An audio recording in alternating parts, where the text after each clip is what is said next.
welcome to the Rob Burgess Show. I am, of course, your host, Rob Burgess. On this, our 74th episode, our returning guest is Jonathan Fowler. Regular listeners to the podcast will be familiar with Jonathan, as he's by far our most frequent guest.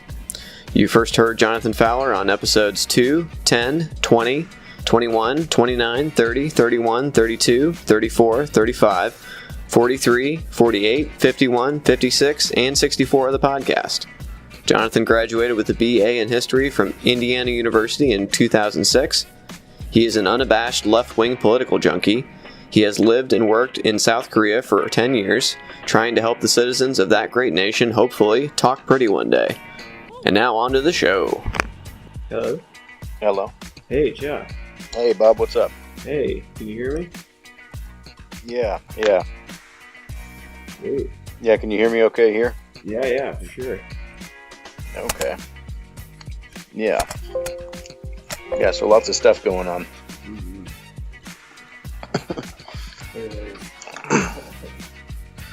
Yeah, I may have alluded to some of it last night on message.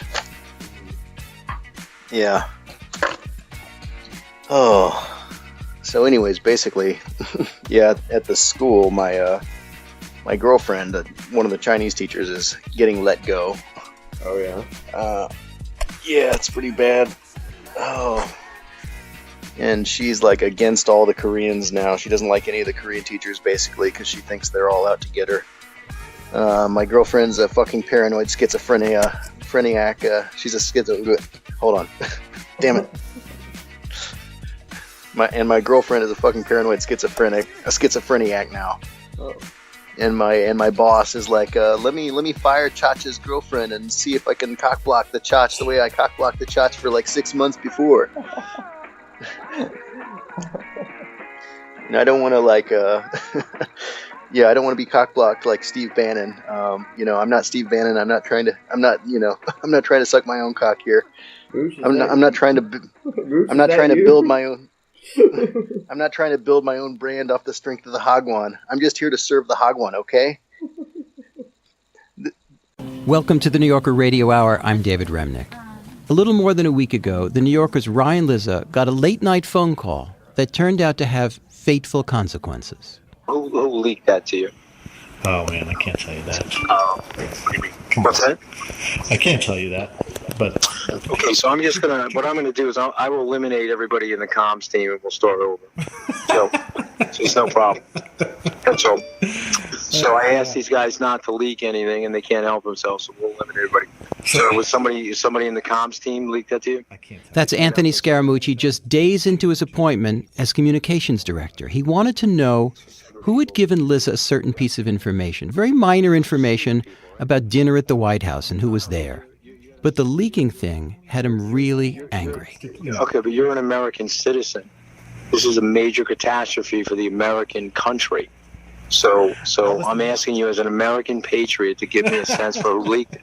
The only thing I can tell you is two people in the White House who I know wouldn't lie to me. You know what I mean? Like who? Come on, I can't tell you, buddy. You know I can't do that. So go. You can give me. Is it an assistant to the? Is it an assistant to the? Is it assistant to the president? In the course of the conversation, he savaged his rivals in the White House. He accused Reince Priebus of being a leaker, and Priebus was fired within 2 days. Some of what Scaramucci said to Ryan Lizza was stunning, even by the standards of the Trump administration.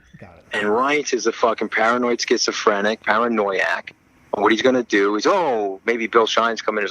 Let me leak the fucking thing and see if I can cockblock these people the way I cockblocked Scaramucci for 6 months. Okay, but he leaked the CFIUS stuff on me. My financial disclosure's been leaked to Politico. Yeah, which is a felony.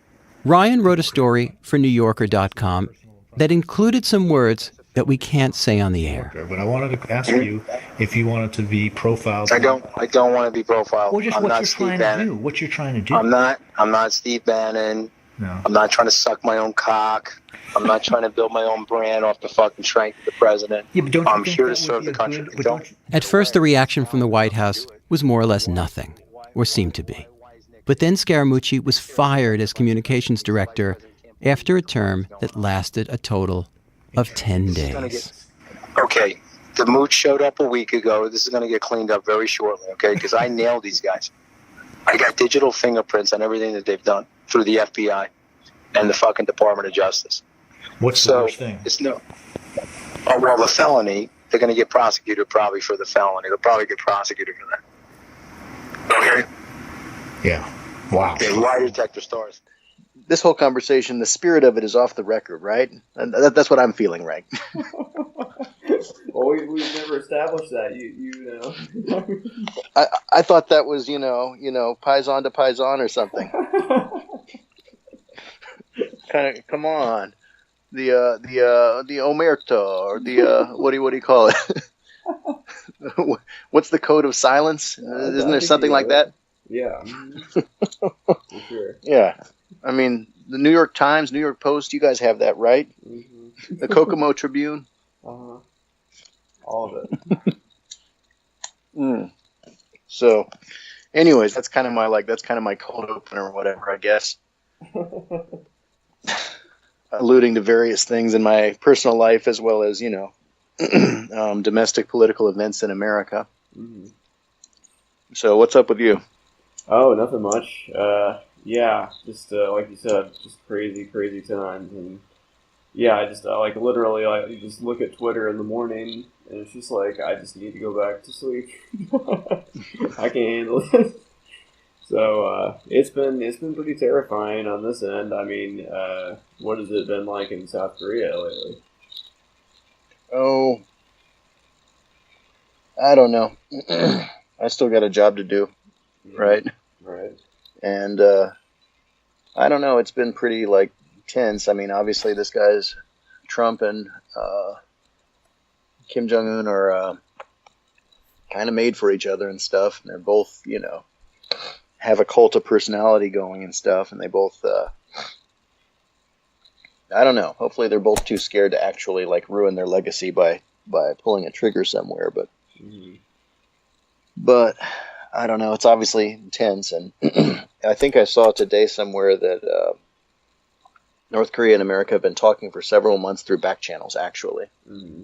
So it seems like there's actually some communication going on. So maybe this is just kind of like a public show or something. I don't know. Oh, it's definitely a public show. I mean, you've got Trump, who a lot of people forget he's in the WWE or F, depending on what time period you're talking about, Hall of Fame. So he has his experience in the professional wrestling world, and this is a very professional wrestling type of thing. It's always with the guy with the microphone, and he's like, "Let me tell you, brother." Yeah. One more thing. North Korea best not make any more threats to the United States. They will be met with fire and fury like the world has never seen. He has been very threatening, beyond a normal statement. And as I said, they will be met with fire, fury, and frankly, power, the likes of which this world has never seen before. Thank you. Thank you. And, we can talk about, the, statements or whatever, but I think the biggest thing that Republicans should just ruminate on right now is this constant drawing of this red line that continues to be crossed, and how much they hit Obama for that, doing that one time with Syria. And now, guess what? We've established, I think, twice in the space of 2 days now, one for each day. We've done this now, where Trump's I'll insert the quote here, but the original Fire and Fury quote. And he said, if they say one more thing, well, guess what? Anyone that pays attention to anything, they're going to say crazy stuff on the daily. It doesn't matter. That's what their stock and trade. So, of course, they said, oh, yeah, well, we're going to bomb Guam. And they're like, so they said it, so they made another threat. What are you going to do? Nothing. You're just going to make another threat, and they're going to step over the line, and you're boxing yourself in where you might do something rash just to get out of this box. Yeah. And I think I'm on the record saying I thought it was one of Obama's biggest mistakes not enforcing the red line in Syria. It is, yeah. Mm-hmm. I mean, I think a lot of the stuff with Russia could have probably been possibly been avoided if we hadn't, ceded that ground to them and let them take over that region, basically. So, yeah. And it's, another funny thing is, all these people, like, frankly, there were people on the right and the left who are, suddenly, America First people who are like, oh, we don't want to get involved in foreign wars, and Hillary's liable to get us involved in a nuclear war with Russia. I mean, if she starts bombing in Syria and she accidentally kills some Russians who may or may not be there or something, then that could start a nuclear war. And it's like, it was always like, no, it couldn't. No, it wouldn't. We could fight an entire proxy war with the Russians in Syria probably, and there wouldn't be any nuclear stuff going off. Yeah, I think Wayne Dowd in the New York Times had a column that was like, the headline was Donald the Dove, Hillary the Hawk.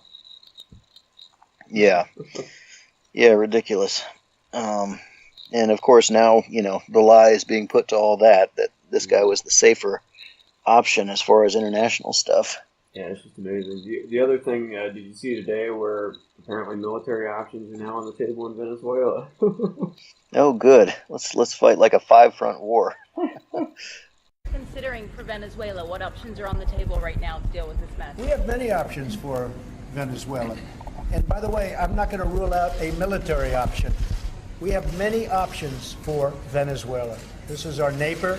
This is, we're all over the world. And we have troops all over the world in places that are very, very far away. Venezuela is not very far away, and the people are suffering, and they're dying. We have many options for Venezuela, including a possible military option if necessary. That would be U.S.-led, Mr. President? Say? That would be a U.S.-led military operation? We don't talk about it, but a military operation and military option is certainly something that we could pursue. It's like, I'll fight everybody in the room. Yeah. I am not, personally aware of exactly what's going on in Venezuela, but I think my dad was saying that some guy who's working at a local place down there, some bar or grill or something in Asheville that he knows about, or Fairview down in North Carolina, is like kind of a political refugee from Venezuela and stuff. And it's pretty bad down there, I guess. And so I saw that, the leader of Venezuela had rounded up his political opponents or something and jailed them or something like that a few days ago or before the election or something. Yeah. I saw like some sort of thing on Facebook where somebody firebombed a police motorcycle motorcade or something. And I don't know. Yeah, it seems pretty messy, whatever's going on down there. So, yeah, I don't know why Trump is like threatening to get involved down there. I mean, I don't know to what degree. I mean, obviously America has less, interest in that place, that country in particular, let alone that region perhaps, than they do in, East Asia, aside from the fact that it's in the American hemisphere. But I mean, South Korea and Japan and Taiwan, I mean, these are American allies, right? So.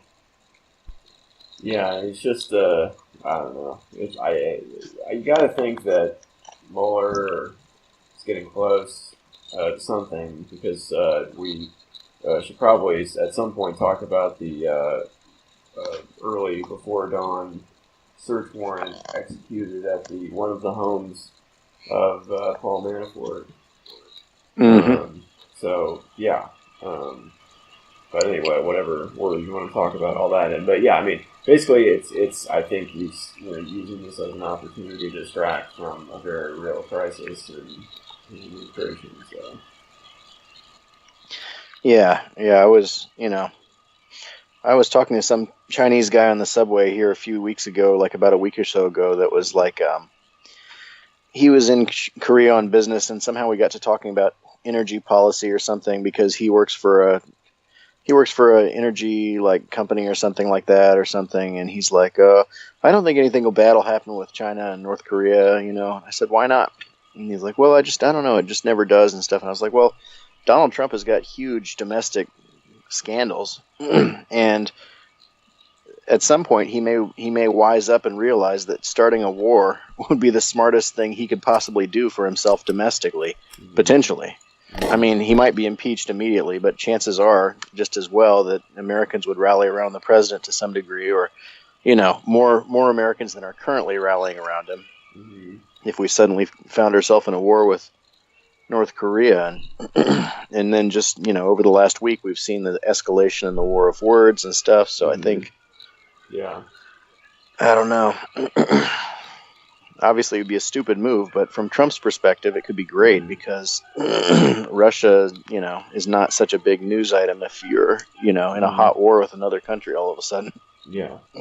Yeah, I saw the news that the FBI had raided one of Paul Manafort's homes or something, which seems like a good step. I don't know why they didn't do that on day one. I know they always say, like, well, you need probable cause, you need, like, a judge to sign off on a warrant or whatever they're going to say. But, like, the thing is, if these were not, like, top White House officials and so forth who are under investigation, can you imagine how quickly the police would be kicking down everybody's door? Mm-hmm. Yeah, it's pretty unbelievable the time gaps, because it's like, if you're going to destroy something, you do it right away. Wouldn't you? I mean, why don't you leave stuff laying around? I mean, I guess the thing that always is, is like Nixon's tapes. He kept those the whole time, so I don't know. Yeah. I mean, sometimes people keep them. I don't know. Well, I don't know. That was a different time, and like nothing like this had ever happened before, and he may have been a more sentimental person or something than Trump is. True. But I mean, like, yeah, they've been like, there's been, an investigation going on for however long it's been going on. It seems like some aspects of the investigation of the Russian campaign have been going for like a year into the primary before like things even got to the final vote. I could be wrong on, but since the inauguration, I mean, they've given the guy 7 months to delete things or throw things away or burn tapes or whatever. I mean, there are no tapes anymore, but whatever there's going to be. But I think they figured out that Paul Manafort's son was the one who leaked the information about the Russian meeting with, was it Don Jr.? Mm-hmm. Oh yeah. And Jared Kushner, and I forget, was Paul Manafort there? Or I believe maybe he was there too. Like 8 to 10 people there. Yeah, well, a lot of them were Russians, or former Russians, or whatever. Mm-hmm. And that thing was an amazing thing too. I mean, that just shows the Trump progression. It's always just like deny until you die. Don't admit anything ahead of time, and only admit what you have to admit. And it doesn't matter how bad it looks in retrospect. Just like don't give anything up. Just don't. And then just like more comes out. The story keeps changing. It's like, if this is so innocent, why does the story keep changing? They're like, oh, it never happened. Oh, it was about adoptions. Wait, adoptions was code for the Magnitsky Act, which is really targeted against Russian oligarchs' bank accounts, and people in his current one are gone. And they used adoption as a way to get at that because they wanted to retaliate. So it's not really the issue, but they're making it the issue. And it's all this like distraction, and it's actually about this thing. And now it comes out that they say that they are from the Russian government supporting the Trump campaign, and they have damaging info on Hillary Clinton. And Don Jr., instead of running to the FBI, says, "Of course, I love it." So, and he exercises transparency by releasing his emails at the exact same time that the story comes out with the emails, and everyone's like, "Oh, let's pat him on the back for having some great transparency there." And it's like, his hand was forced. He did this simultaneous to it coming out from somewhere else. So it wasn't exactly like the height of like George Washington in the Cherry Tree. So. Yeah, well, I mean, he released it right before the New York Times said they were going to release it. So he was, he was beating the story by like 12 hours or a day at best, I think. I thought it was closer than that. I thought it was like minutes, but I could be wrong. Anyway, I don't know. It wasn't, But I think the media is still being way too credulous with these guys. I mean, everybody seems to accept that, I guess it's okay. It's possible that the Russians baited them into this meeting with promises of info on Hillary. And then when they got there, they conspicuously said nothing about Hillary, and they just started talking about the adoption issue or whatever and sanctions and stuff. Which would be a case where they've got blackmail material on these people because they agreed to come to this meeting under the different pretenses, which is, again, they say, well, the meeting didn't pan out and stuff. So we're not guilty of anything because they didn't provide us anything that we wanted, which would have been illegal. It's like, well, yeah, but you wanted it and you tried to get it and you would have taken it and so forth. It's like, but I mean, the only proof that we have that they didn't discuss stuff about Hillary at the time is the people's word who was in the room, right? Yeah. I mean, why are we still believing everybody who was in that room who has a reason to still lie about it? Why are we taking them at their word that they never discussed Hillary in the room? I mean, I don't know. Maybe they did, maybe they didn't. But it's like, I mean, it's just a thing again where the media is, choosing to go with the story that all the conspirators have agreed upon. That nothing about Hillary was discussed in the room. Like, I mean, maybe it was. How do we know it wasn't? Right. Do we have any independent confirmation that Hillary was not discussed in the room? Because I guarantee probably Hillary was discussed at some point. Well, and then, of course, you got the Trump speech later that same day of the meeting where he first mentions, some big things coming out of Hillary, I guarantee you. I am going to give a major speech on probably Monday of next week, and we're going to be discussing all of the things that have taken place with the Clintons. I think you're going to find it very informative and very, very interesting. Yeah, and I seem to remember that what's his name, the Nixon guy with the Nixon tattoo on his back? Roger Stone. Yeah, I seem to remember Roger Stone, a lot of his posts on Facebook or Twitter or whatever, where he was saying, like, something big's coming. We got some stuff, Hillary's in big trouble now. Like, those things were pretty well timed with the WikiLeaks stuff. Oh, yeah. And I'll say, during the campaign, I thought the stuff about WikiLeaks working in concert with the Russians was unimportant or a distraction or a smear or incidental. There were different things. I mean, I figure, yeah, okay, even if they did get the information from the Russians, if the information is true, it's still, damaging. But I think now we're starting to realize that Wikipedia was basically working with or working for the Russians the entire time. It wasn't like a freedom of information thing. It was like an active spying campaign that was, had a very specific goal in mind, which was either to, get Trump elected or totally delegitimize the election itself if Hillary won. Yeah, and, not doing anything to stop it happening in 2018 or 2020 or any other election. Yeah. As we always do, we forgot all the stuff about the campaign. Like, is anybody talking about the Electoral College at this point? Is anybody talking about, I think Al Gore on Real Time with Bill Maher recently said that it should be abolished, but of course you would say that. Yeah. Let me ask you about this. You say, and I think you're absolutely right about this, that we have to, if we're going to fix climate, we have to fix our democracy first. Now, when you won/lost the election, you got 500,000 more votes than the guy who took over. Hillary got 3 million more votes. This trend is not going in the right direction.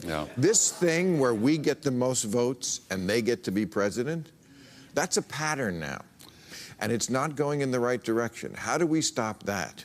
Well, I do think it's time to get rid of the Electoral College and go to a popular vote for president. But going back... That's a constitutional amendment that... Well, no? That's one way to do it. There's also an initiative to have a compact among the states. It started here in California. Right. It could work. Yeah, it should be gotten rid of. I think they really should have. The Democrats should have struck early in Trump's administration because Trump said something like, Trump seems to believe that he won the popular vote. And he said, won the Electoral College much harder than the popular vote even, or something like that, or whatever he said. But, he said some bad things about the Electoral College even after it was the only reason that he won. So the Democrats should have jumped on that and said, hey, you want to get some bipartisan stuff done, let's get rid of the Electoral College, and you can win it outright in 2020, right? And if he would have either been revealed to be a liar at that point, which wouldn't be surprising anyways, or he would have gone ahead with it and taken away something that has allowed the Republican Party to win elections in the past that they would not have otherwise won, going back, 17 years, basically. What do you think about the Democratic Party not going left enough in Trump world? There was the thing where the DCCC was going to change their policy and now fund candidates in red states that don't support abortion, whereas before they didn't do that. On that, they rolled out a new Democratic Party platform, like a better deal or something. And they didn't have single-payer health care in that, I wasn't in the platform. So, what do you think? Are they, is it a purity test that we're imposing on ourselves to ask them to be a little more true to their roots, or what? I don't know. I mean, it's very complicated, I would say. I think, the Democratic Party is continuing to disappoint. They're continuing to try to sideline the Bernie wing and bring in all these other people. I've read so many pieces over the past couple of weeks about, oh man, there's a lot of excitement. Everybody's talking about Kamala Harris, right?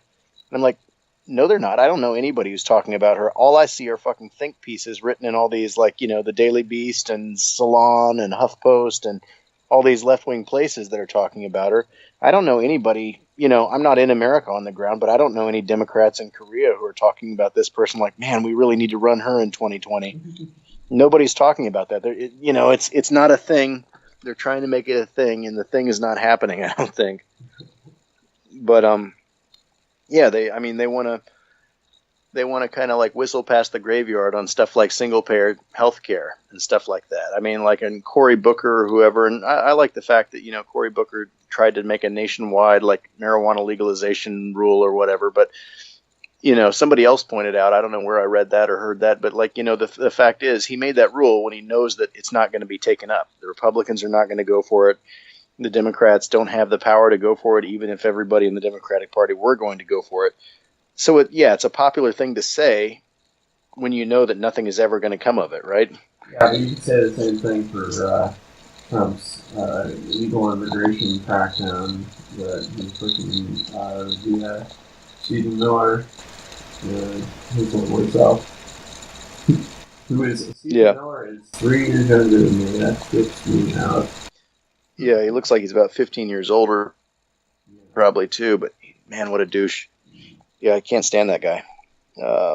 Really annoying. Just, yeah. I don't know. What did they let him? They let him do his own media thing the other day. His own media meet and greet or whatever. A couple weeks ago. You got into it about the poem on the Statue of Liberty. Yeah. I will give, yes. What you're proposing here, what the president's proposing here, does not sound like it's in keeping with American tradition when it comes to immigration.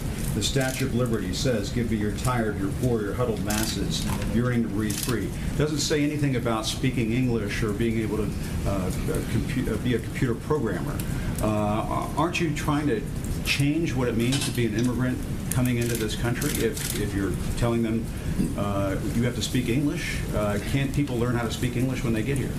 Well, first of all, right now it's a requirement that to be naturalized you have to speak English. So the notion that speaking English wouldn't be a part of our immigration systems would be actually very ahistorical.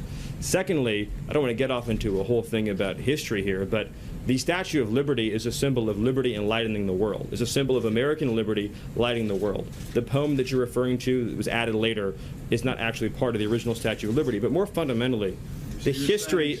More fundamentally, you're saying the that history that does not represent. I'm saying that. I'm saying that the notion. I'm saying the notion that the. I'm saying the notion. Stephen, I'm sorry. No, that sounds Jim. like, let me ask you a question. That sounds like some national park revisionism. No, what I'm asking you is. The Statue of Liberty has always been let me ask you a question. of hope to the world. Jim, for people to send. Jim, do you believe people to this country? Jim, and they're not always going to speak English, Stephen. Jim, they're not do you always believe going to be highly skilled. They're not always going to be. Jim, I appreciate your speech. Jim, I appreciate your speech. So let's talk about this. It was a modest. Jim, let's talk about this. In 1970, when we let in 300,000 people a year, was that violating or not violating the Statue of Liberty law of the land? In the 1990s, when it was $500,000 a year, was it violating or not violating the Statue of Liberty law of the land? Was it violating? When it was 700,000 a year. No, tell me what years. Tell me what years. Tell me what years meet. Tell me what years meet Jim Acosta's definition of the Statue of Liberty poem law of the land. So you're saying $1 million a year is the Statue of Liberty number. 900,000 violates it, 800,000 violates it. You're sort of bringing a press one for English philosophy here to immigration, and that's never been what the United States has been about, Steve. But your statement's also shockingly ahistorical in another respect too, which is if you look at the history of immigration, it's actually ebbed and flowed. We've had periods of very large waves, followed by periods of less immigration and more immigration, and during we've had a period of immigration right now. The president wants to build a wall. You want to bring about a sweeping change to surely, Jim, you don't actually think that a wall affects green card policy. You couldn't possibly believe that, do you? Actually, the notion that you actually think immigration is at a historic law, the foreign-born population in the United States today, Jim, staff on Monday talking about how border crossings. Do you really? I want to be serious, Jim. Do you really at CNN not know the difference between green card policy and illegal immigration? Sir, you really don't know that? Cuban immigrant. He came to this country in 1962, right before the Cuban Missile Crisis, and obtained a green card. Yes, people who immigrate to this country can eventually. People who immigrate to this country not through Ellis Island, as a factual question. Ways do obtain a green card at some point. They do it through a lot of hard work, and yes, they may learn English as a second language later on in life. But this whole notion of they could learn, they have to learn English before they get to the United States. Are we just going to bring in people from Great Britain and Australia? Jim, I have to honestly say, I am shocked at your statement that you think that only people from Great Britain and Australia would know English. It reveals your cosmopolitan bias to a shocking degree that in your mind, this is an amazing moment that you think only people from Great Britain or Australia would speak English is so insulting to millions of hardworking immigrants who do speak English from all over the world. Jim, have you honestly never met an immigrant from another country who speaks English outside of Great Britain and Australia? Is that your personal experience? Of course there are people who come But that's not what you said. And it shows your cosmopolitan bias. And I just want to say... It sounds like you're trying to engineer the racial and ethnic flow of people into this country. Jim, that is one of the most outrageous, insulting, ignorant, and foolish things you've ever said. And for you, that's still a really... The notion that you think that this is a racist bill is so wrong and so insulting. Jim, the reality is that the foreign-born population into our country has quadrupled since 1970. That's a fact. It's been mostly driven by green card policy. Now, this bill allows for immediate nuclear family members to come into the country, much as they would today, and then it adds an additional points-based system. The people who've been hurt the most, the people who've been hurt the most by the policy you're advocating are what policy am I advocating? Apparently just unfettered, uncontrolled migration. The people who've been hurt the most by the policy. The people who've been hurt the most by the policy that you're. The people who've been hurt the most by the policy you're advocating are immigrant workers and minority workers and African American workers and Hispanic workers. Are you targeting the African American community? Now you brought it up again. You said you wanted to have a conversation and not target. Is it going to be a target? This is what we want to do. Using the African American community, are you going to target? I'm not trying to be funny. Right, I know what you're saying. What you're saying is 100% correct. We want to help unemployed African Americans in this country and unemployed workers of all backgrounds get jobs. And insinuations like Jim made, trying to ascribe nefarious motives to a compassion immigration measure designed to help newcomers and current arrivals alike, is wrong. And this is a positive, optimistic proposal that says 10 years, 20 years, 30 years from now, 10 years, 20 years, 30 years from now, we want to have an immigration system that takes care of the people who are coming here and the people who are already living here by having standards, by having a real clear requirement that you be able to support yourself financially, by making sure that employers can pay a living wage. That's the right policy for our country, and it's the president's commitment to taking care of American workers. I apologize, Jim, if things got heated, but you did make some pretty rough insinuations. So thank you, and I'll hand it over to Sarah. I think that went exactly as planned. I think that was what Sarah was hoping would happen. I think that was exactly what we were hoping to have happen. Thank you. That's the question. Thanks. Yeah, well, I mean, they let him do a press briefing or whatever the other day, a few weeks ago, and yeah, I don't remember what he started yelling at somebody in the audience for some reason and stuff, or it's all just a blur. It's like there's so much fresh news every day, and this he's a clown. He's like 31 years old. He's already bald. It's like, come on, what are you doing? Yeah, I don't know. Yeah, a lot to say about him, but and where did he come from? He came from like the alt-right, or he's from Breitbart, or what's his situation again? I don't even know. He's I believe the grandson of Holocaust survivors, and he's from like Southern California. He's Jewish, and he ran for class president, and he gave like a vile speech that they uncovered, and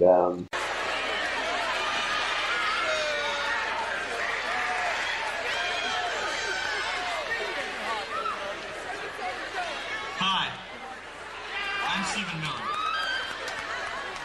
Some of you may or may not know who I am.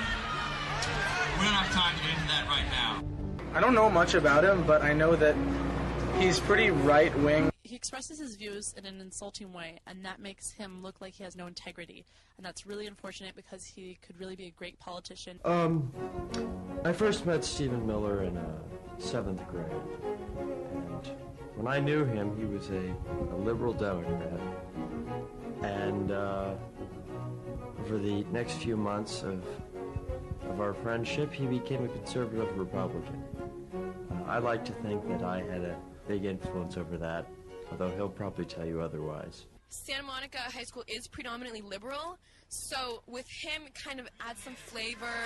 I'm the only candidate up here who really stands out. Adds like something that we can really argue against. I will say and I will do things that no one else in their right mind would say or do. Like, I do like that he's really good about voicing his opinions, but I don't like the way he does it. For example, last year at the elections pep rally or something, I wasn't there, but I think I have a pretty accurate account of what happened, which was that he got up there, he was running for something, Speaker of the House, something like that, Treasurer or something. Am I the only one who is sick and tired of being told to pick up my trash when we have plenty of janitors who are paid to do it for us? And when I heard what he said, I was outraged because that shows such a shocking lack of respect for the people who clean our floors so that we can learn in a safe, clean environment. And that is absolutely disgusting and intolerable. Personally, I would have laughed at that.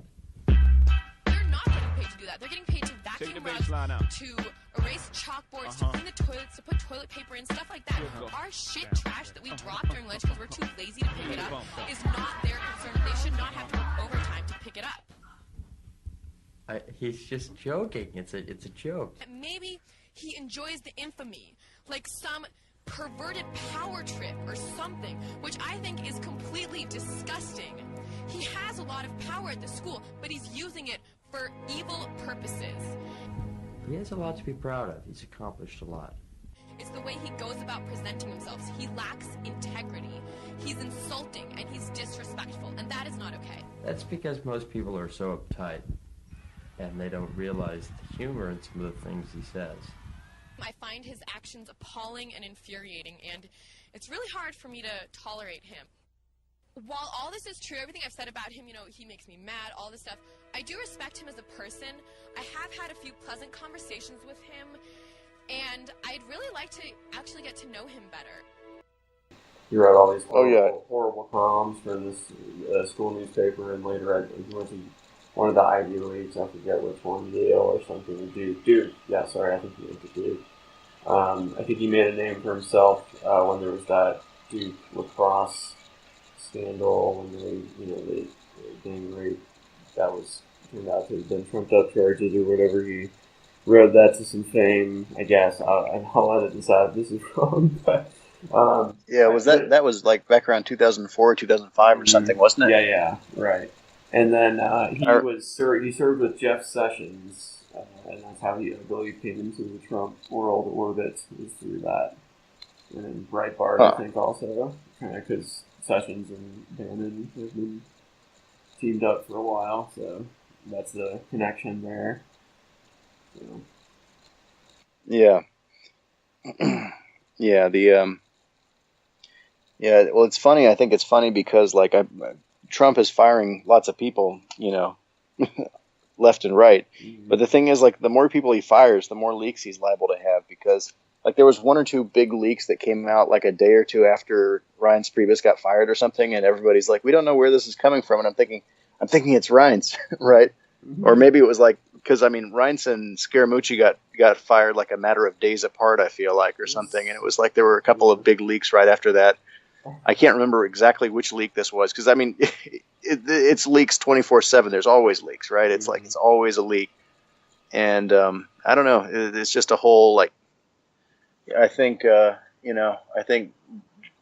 Jeb Bush said that Trump was the chaos candidate and he was going to be the chaos president if he won and stuff, and so true. So Donald, is great at the one-liners, but he's a chaos candidate, and he'd be a chaos president. He would not be the commander-in-chief we need to keep our country safe. Mr. Trump.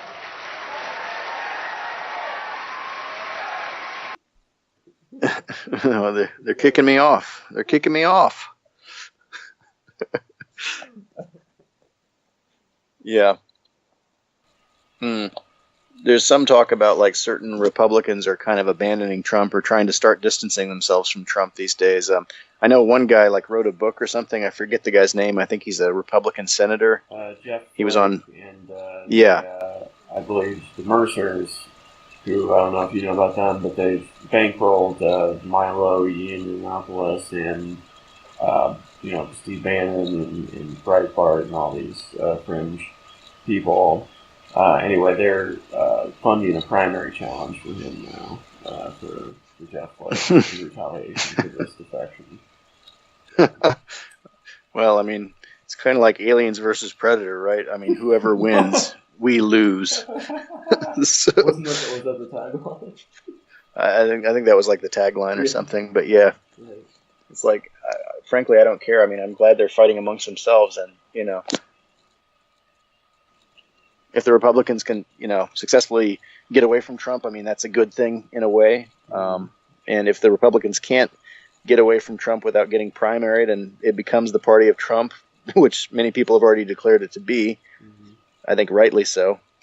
I mean, because they can, we hear all these things about how they're miserable behind the scenes, but it doesn't matter. Like, they're not standing up to him in any meaningful way or slowing down his agenda. I mean, well, they're slowing down his agenda in that he hasn't done anything except steal a Supreme Court seat and, sign executive orders for the first 6 months and, run the risk of getting us into nuclear wars and lowering America's standing in the world and, disgracing us on the EPA stuff as far as the Paris Accords and so forth. I mean, he doesn't have his legislation that he wants, and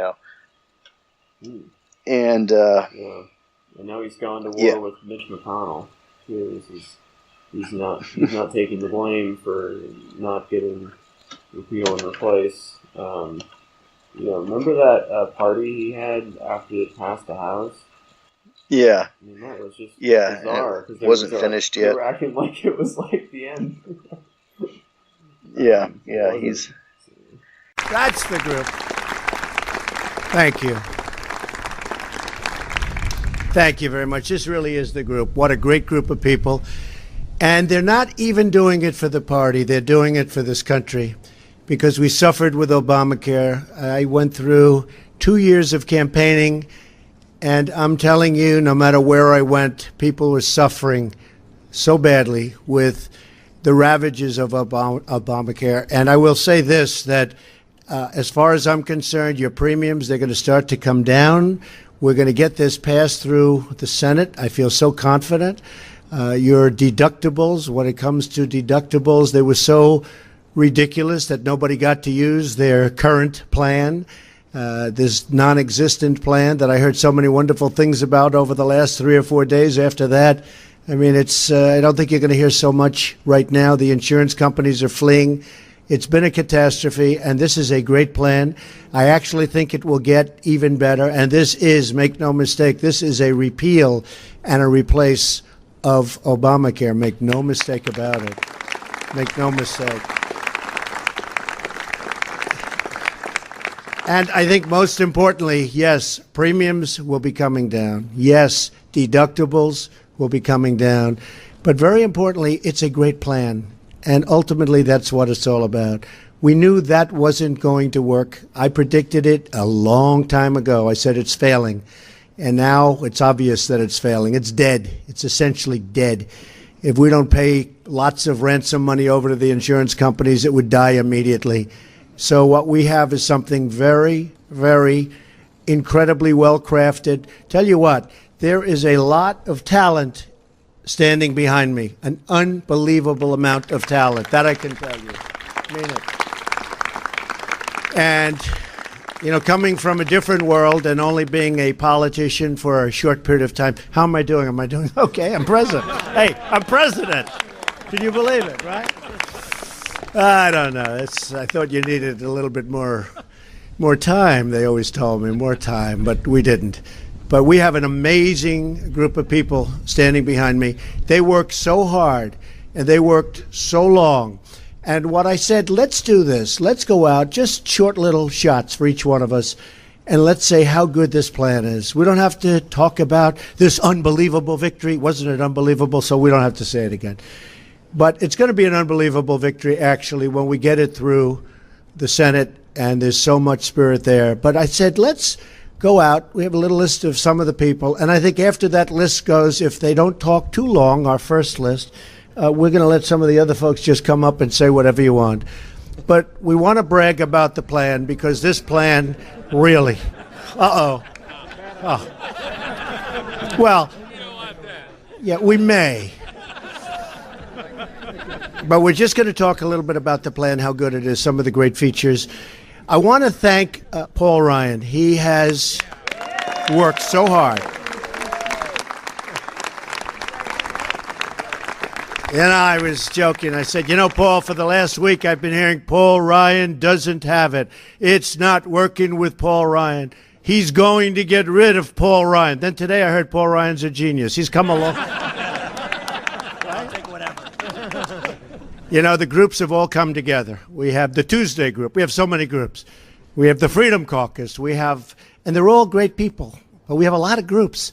But they all came together. Really, Paul, I'd say in the last 3-4 days, especially in the last day. I see Mark and I see Kevin. I see so many people, Jim.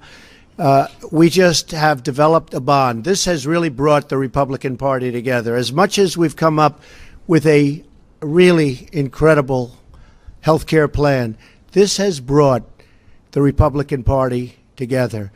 We're going to get this finished, and then we're going, as you know, we put our tax plan in. It's a massive tax cut, the biggest tax cut in the history of our country. I used to say the biggest since Ronald Reagan. Now it's bigger than that. Also, pure tax reform. So we're going to get that done next, and this really helps it. A lot of people said, how come you kept pushing health care, knowing how tough it is? Don't forget, Obamacare took 17 months. Hillary Clinton tried so hard, really valiantly, in all fairness, to get health care through. Didn't happen. We've really been doing this for 8 weeks, if you think about it. And this is a real plan. This is a great plan. And we had no support from the other party. So I just want to introduce somebody to say a few words who really has been, I think, treated very unfairly, but it no longer matters because we won, and we're going to finish it off, and we're going to go on to a lot of other things, and we are going to have a tremendous 4 years, and maybe even more importantly, we're going to have a tremendous 8 years, but we're going to start off with just a great first year. And Paul Ryan, come up and say a few words. Congratulations on a job well done. He's he doesn't understand anything, and frankly, like I mean he has a point. Frankly, you know, we got to give credit where credit is due. He did say, you know, you guys have been talking about this for 7 years, and you don't have anything. You don't have a plan yet. And that's true. I mean, you know, Mitch McConnell also has a point that, you know, this stuff doesn't necessarily just get slammed through. And, you know, he's dealing with the Tea Party caucus or whatever, the Trump caucus, and the, you know, the traditional conservatives or whatever, the rhinos or whatever. I mean, like he's trying to corral all these cats into a certain place. But, you know, I mean, probably if Trump were smart, he'd go give a speech to these people with his, you know, the bully pulpit or whatever, and say, look, you know, when Barack Obama wanted to put Obamacare through, you know, a lot of Democrats had to take votes that cost them their jobs. You know, this was understood. And, you know, people were singing songs about how they weren't coming back when they cast their votes and stuff. And, you know, sure enough, that happened. But you know what? They did it because, you know, this was one of Obama's like signature pieces of legislation that needed to be gotten through relatively early on in his administration, and he did it. Yeah. And this is the result of having a ruling party that doesn't have any ideas or idea how to govern. Really, the only thing they know how to do is to get into office and to completely take over the branches of government, and state and local and national level. But once they're there, I mean, what do? I mean, there's no, like, you know, they just shouted, get rid of Obamacare for 7 years, and they only did that because we knew there was never going to be a time in those 7 years where that bill or the repeal on the spot would go through, because Obama would veto it every time. And that's the only time they actually went through with it. And now it's like taken a million years, and it's like a hot garbage fire mess. And it's like, this is stopping up all the other activity that they want to do. They want to do like tax reform. That's going to make that nearly impossible.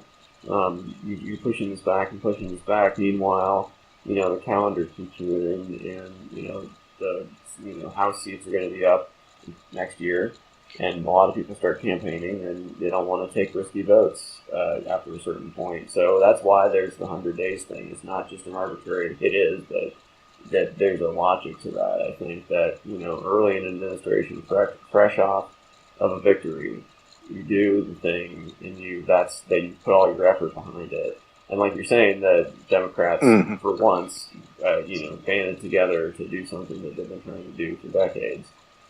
And, you know, it did cost them seats, but yeah, these people don't want to, like, lose a single seat. And but I mean, that has propelled them to where they are, but that same thing is not letting them govern, I guess. So. Yeah. I mean, I think another thing is, like, it comes back to something that Scaramucci said, which was, you know, he said, you know, as my Italian people, as we say, you know, the fish rots from the head, right? And I'll tell you, two people who aren't rotting is Trump and me, or something, some bullshit like that. But he was right the first time. The fish rots from the head, and Trump is the head.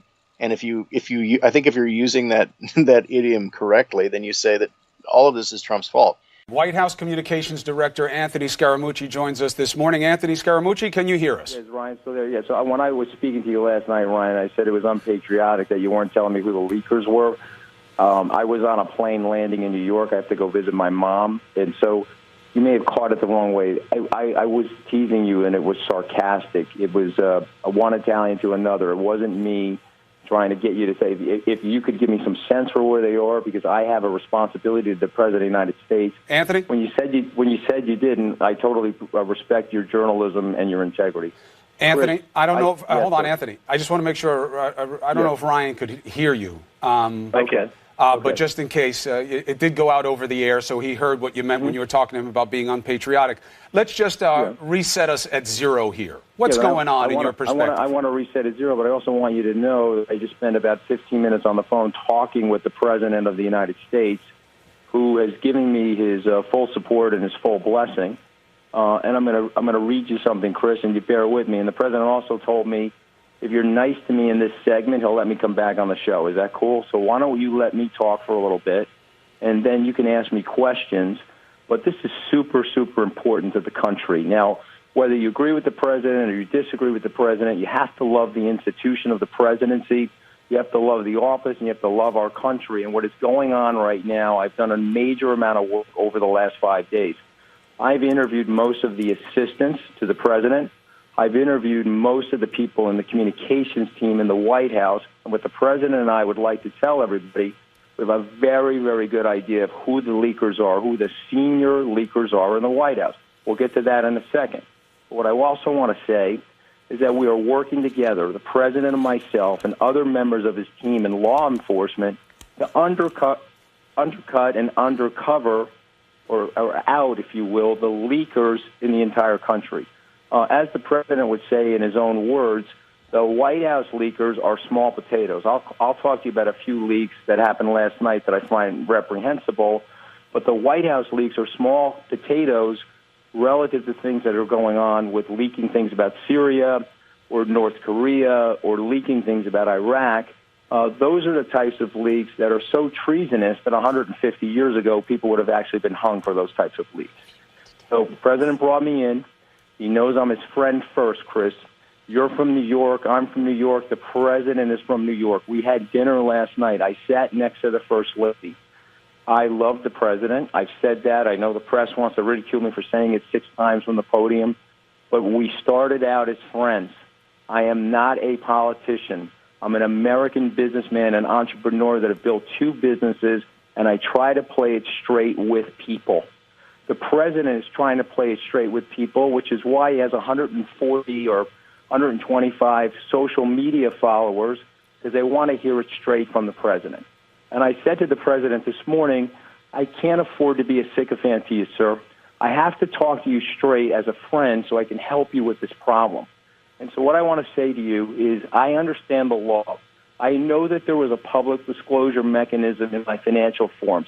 What I'm upset about is the process and the junk pool, the dirty pool, Chris, in terms of the way this stuff is being done.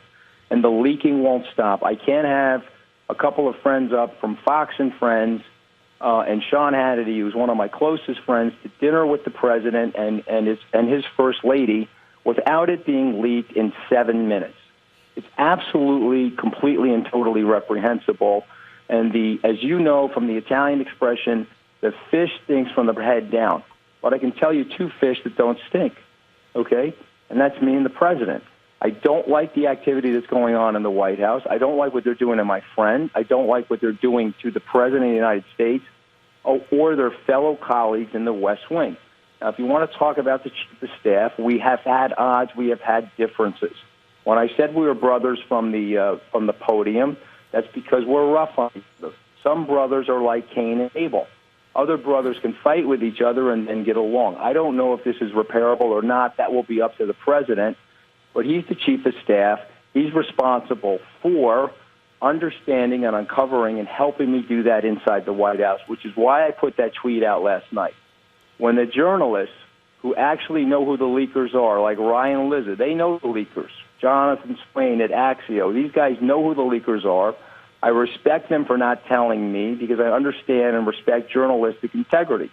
However, when I put out a tweet and I put Reince's name in the tweet, they're all making the assumption that it's him because journalists know who the leakers are. So if Reince wants to explain that he's not a leaker, let him do that. But let me tell you something about myself. I am a straight shooter, and I'll go right to the heart of the matter. Okay, so I'm done talking. You can ask me questions, but be nice on this segment, Chris, because this is a very serious matter of interest to all of America. And I think the thing is, like, he does not inspire loyalty, right? I mean, everybody's scared of him in the White House or whatever, and they don't want to get caught by him, but they're all leaking like a sieve because to Donald Trump, like, loyalty is a one-way thing. You know, everybody knows that. He demands unquestioning loyalty to him, but he has zero loyalty to people around him. And, so when it comes to, like I said, giving a speech to the senators, the House members or whatever, and saying, look, you guys are going to need to put your jobs on the line to help, create a united Republican front and get something done. But, that's the same reason that speech really probably wouldn't work for him, is that he does not inspire loyalty in Republicans. A lot of those people, they know which side of the bread their bread is buttered on or whatever. I mean, like they know that to win re-election, being too close to this guy or pushing through these things in their state is not going to be popular. Yeah. I don't know. I mean, they're just wrong about everything. Like, I mean, like, John McCain had to come back from brain surgery basically or whatever, like to cast a vote on, taking 20, 30 million people, however many people off of health care. And he voted it down. And they're like, and now some Republicans like, I think that was his brain cancer talking, not him, or whatever. And then, I'm not going to speak for John McCain. He has a brain tumor right now. That vote occurred at 1:30 in the morning. Some of that might have factored in. Really? I mean, he did, get out. He just had recovered from getting the brain tumor removed and then flew all the way to Washington, D.C. But you really think that played a factor in his judgment call? Again, I don't know exactly what we really thought that. And again, I don't want to speak for any senator. I really thought John was going to vote yes to send that conference at 10:30 at night. By about 1:30, he voted no. Yeah. Then 3 or 4, however many, I can't even remember. We don't see any updates or news on this, but the senatorial baseball game shooting or whatever that happened a few months ago. I mean, this guy's got a long gun. And he's shooting Republicans with the gun that they probably made legal. I know there was some confusion here and there about what type of gun it was exactly or whatever, but it was, this was not a hunting rifle or a pistol. Although I think he had a pistol too, maybe on him, but, whether or not you believe that stuff should be legal. I mean, these are Republicans who've probably voted to make it legal. And it's just I mean, I don't know. Yeah.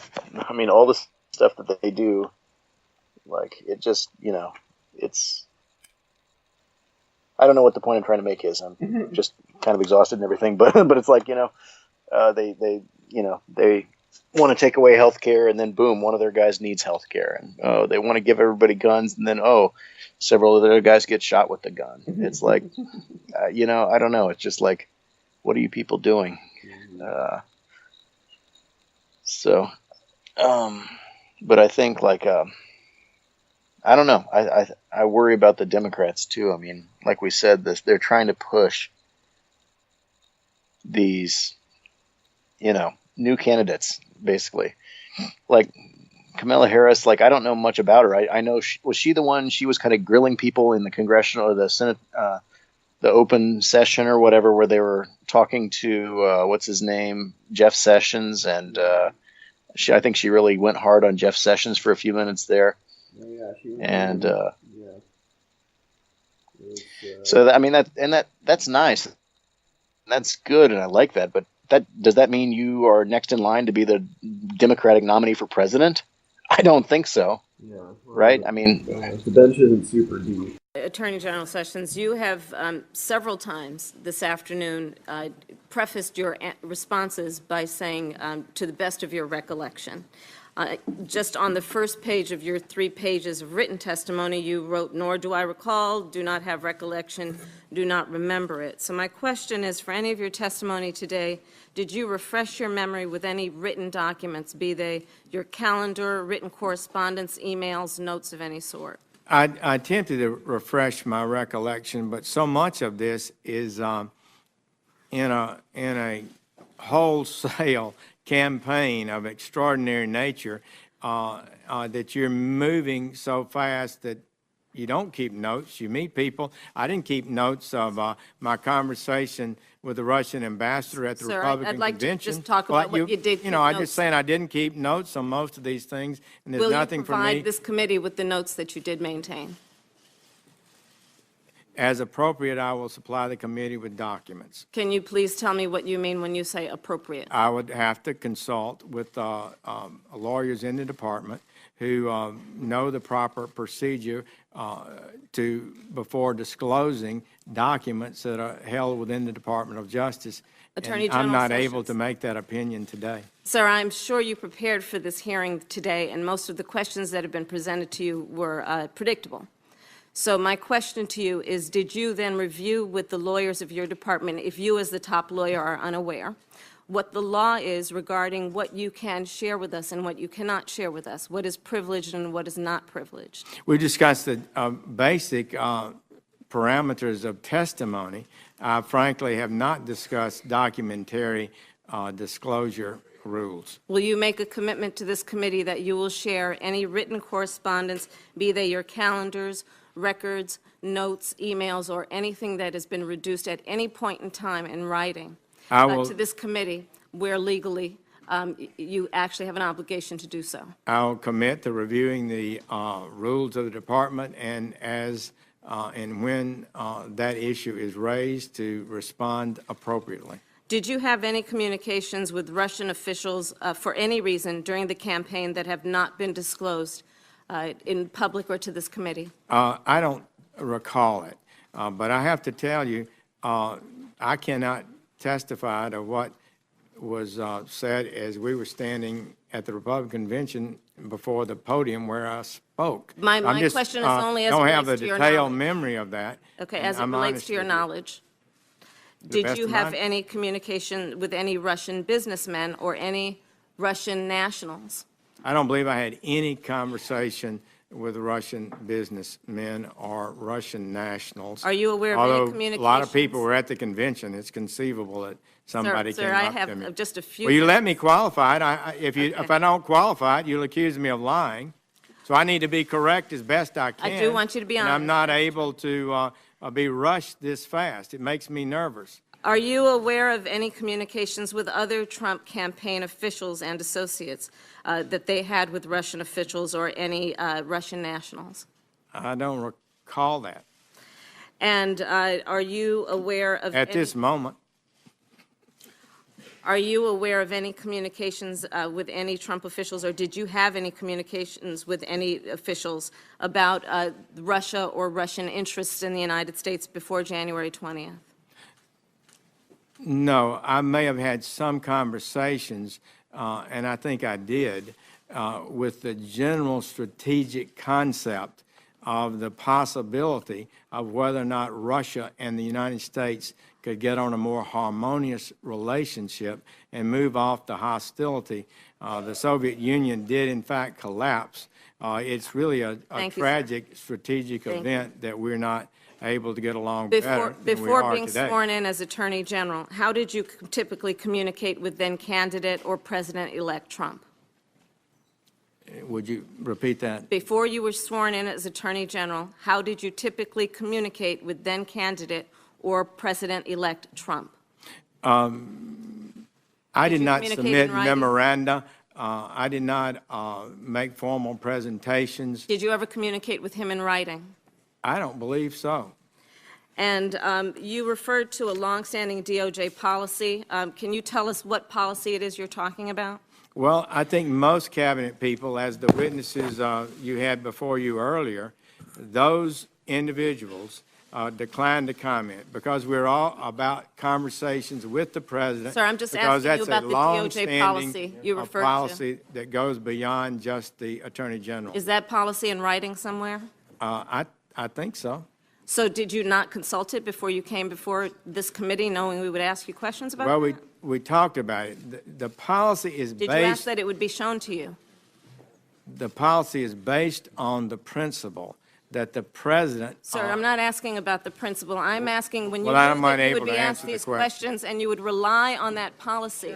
Did you not ask your staff to show you the policy that would be the basis for you refusing to answer the majority of questions that have been asked of you? Should be allowed to answer the question.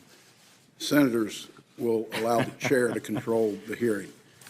Senator Harris, let him answer. Please do. Thank you. We talked about it, and we talked about the real principle that's at stake.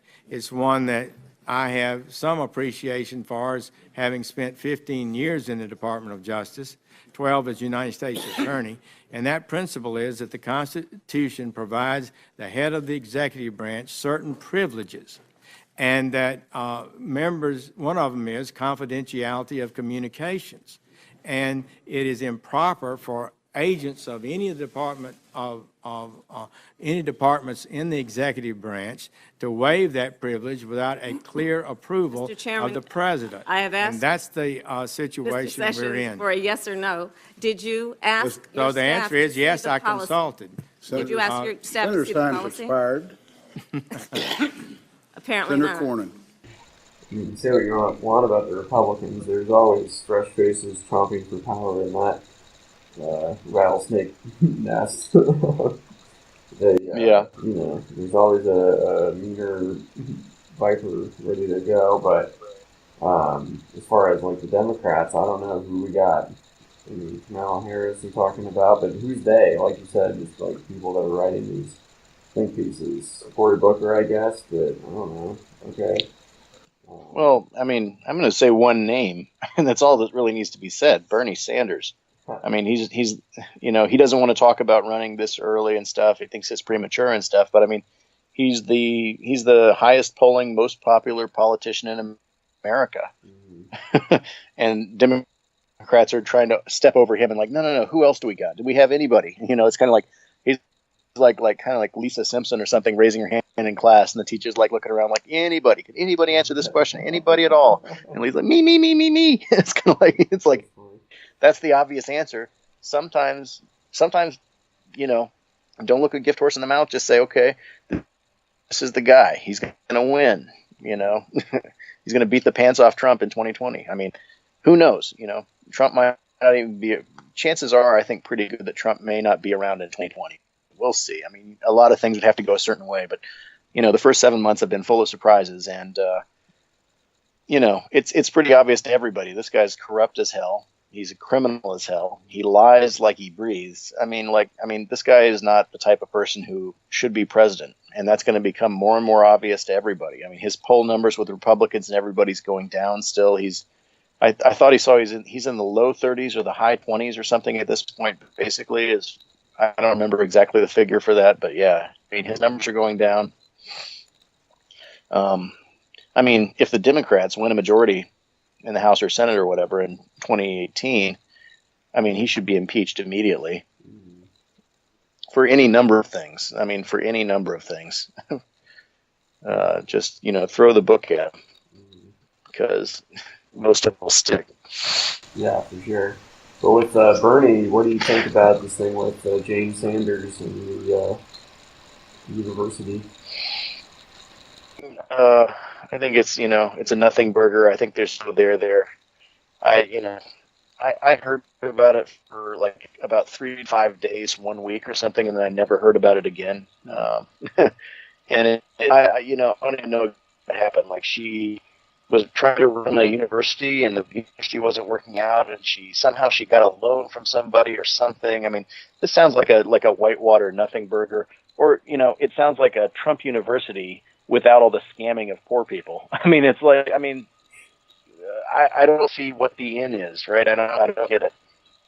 Yeah. So it seems, I mean, compared to like you said about Trump and his various crimes and misdemeanors, it's pretty small potatoes if it's anything. So, but you know how they do. I mean, that was always the thing about Bernie, though. Everyone's like, "Oh, Bernie would have won," but you know, at the same time, he wasn't tested on that, you know, one-on-one stage as much as, you know, the Clinton campaign, you know, did do what they did, but, you know, we didn't see a full-on Trump onslaught just straight on with Bernie. I mean, in fact, I think Trump has been surprisingly, you know, forgiving about Bernie, if only to goad on Hillary and the Democrats.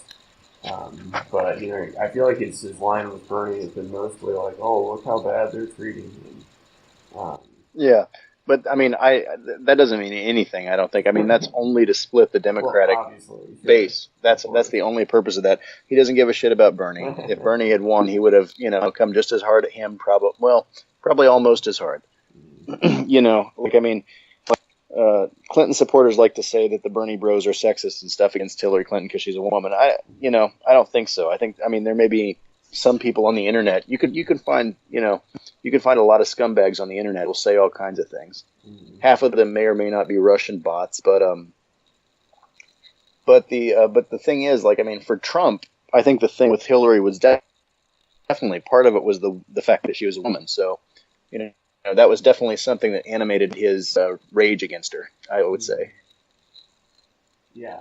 I mean, like he's having a debate with Hillary, and he's stomping around and huffing and puffing on stage and stuff, and like all this stuff. And then he's talked a lot of shit about Barack Obama, but when it was his job to sit with Barack Obama at the transition, he's leaning forward, uncomfortable, not happy to be there. Looks like somebody who just got hired for a job that he knows he's not qualified for, and he's sitting next to the guy he's replacing, and he's just like, oh shit. But you can see it in the physicality of their body language and stuff and that. So, I think I do think that Donald Trump. I don't think. Everybody knows Donald Trump's is a misogynist and stuff, and I don't think that he would have been as aggressive and animated towards a male opponent as he was against a Clinton, or any other woman, or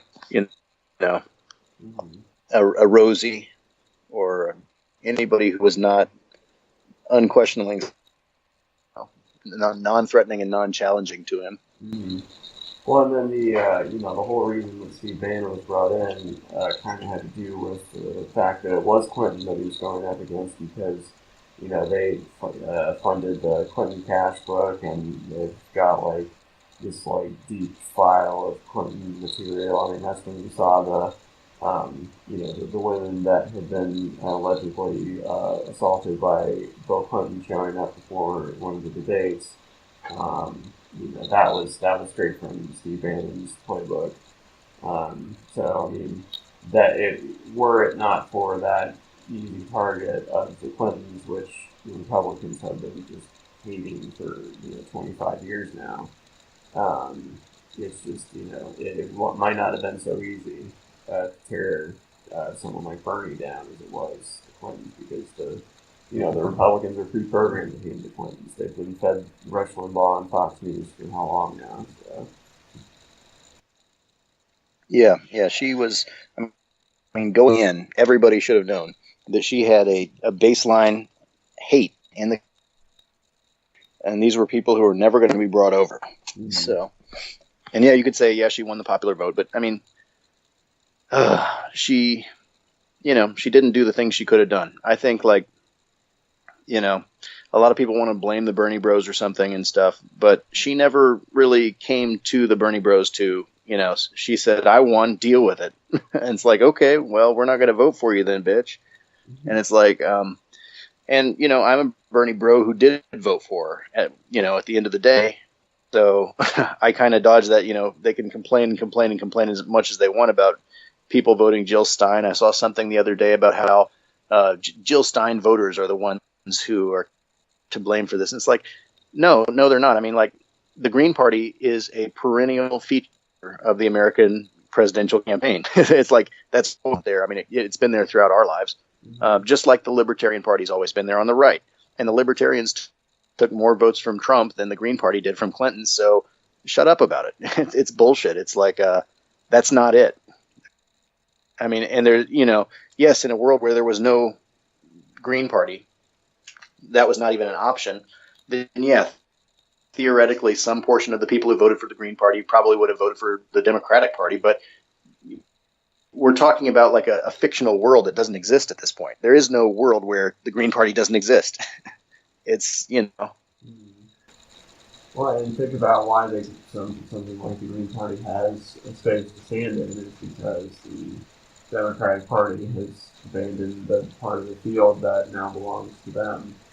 And they could very easily screw it back up if they had any intention of moving that way. But, I feel like the only lesson that Democrats seem to learn is that they need to be more like Republicans or something.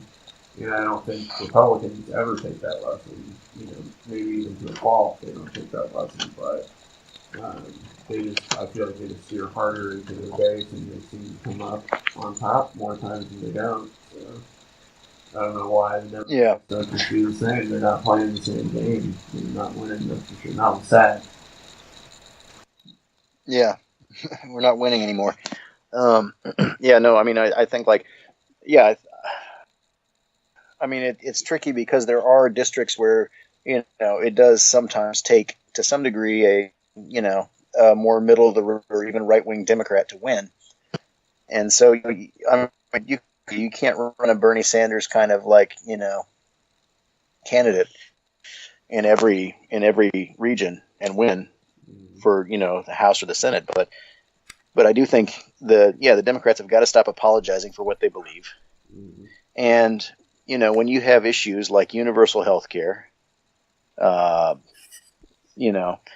I've heard some people say stop calling it single payer, because I think I heard Dan Savage on the Savage Lovecast or something say stop calling it single payer, because then the Republicans are just going to say, yeah, it's a single payer, and that payer is you. You got to pay for everything, but everybody benefits. So it's Medicare for all, I think, would poll better or something like. Some of it's just a phrasing thing. When they want to get on a page, that's what the Democrats don't do. They meet in their underground lair. They do. Their volcano. That's all it out. And they say, okay, tomorrow we are all going to say that the left is unhinged and violent, even though it's crazy. And somebody of us goes, wait, the left is not violent. Yeah, but we're going to say that. We're all going to say that. And then it's going to become true to at least half the country. Democrats need to do that, don't you think? Absolutely. They need to have an underground lair where they come up with and they all say it. They never do that. They don't all say the same thing. Or just one big gay bar where we all meet once a year to make these plans.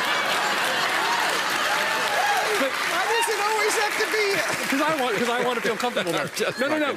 Like, Democrats are terrible at messaging. The example I always think of is a couple of years ago, a Republican strategist said, stop calling them entitlements. Entitlements are bad. People are entitled. Call them earned benefits. You paid into Social Security. You paid into Medicare. You earned it. And Democrats couldn't make that switch.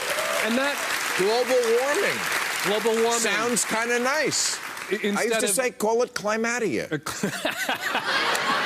The Democrats, actually, the gay bar thing, they should look to what the gays did. We talked about gay marriage, and people were like, ooh, yuck, because gay says sex. Gay says sex. So we all switched, and we started saying marriage equality. Right. And even people who are uncomfortable with the gays doing the gay butt thing could get behind equality, and it really helped us achieve marriage equality. And Democrats should look to the success of one of the biggest social movements in this country in the last 30 years, and what we achieved in part by effective messaging with everybody on the same page. For fuck's sake, stop calling them entitlements. Make that switch, if nothing else. Republicans, death panels, death taxes, they always, partial birth abortion, they repeat this stuff until we on the left can't even think of these issues without going to their rhetoric. Democrats have the power to do the same thing if they will all unite and have one message, like you said. I mean, marijuana legalization across the 50 states. I think that's something that probably a lot of people can get behind, especially even libertarians. I mean, that's a very animating issue for a lot of libertarians and stuff. And it does make sense. You can do something in one state that gets you a felony charge in another state, and in the meantime, and I think another thing is they've got to take a holistic view or whatever, or a gestalt or whatever, the whole view. I mean, in the states that have legalized marijuana, the opioid crisis has gone down. Violent crime has gone down. Drunk driving has gone down. Donald Trump has tasked Jared Kushner to go and figure out the opioid crisis, as well as the Israel-Palestine peace thing and every other damn thing he's heal the Middle East. Yeah, and I thought I saw something to an email or something where Jared Kushner says, we aren't really bringing anything new to Israel-Palestine. We're bringing anything new to it or something. It's you might have to try the one thing that's never been tried, which is,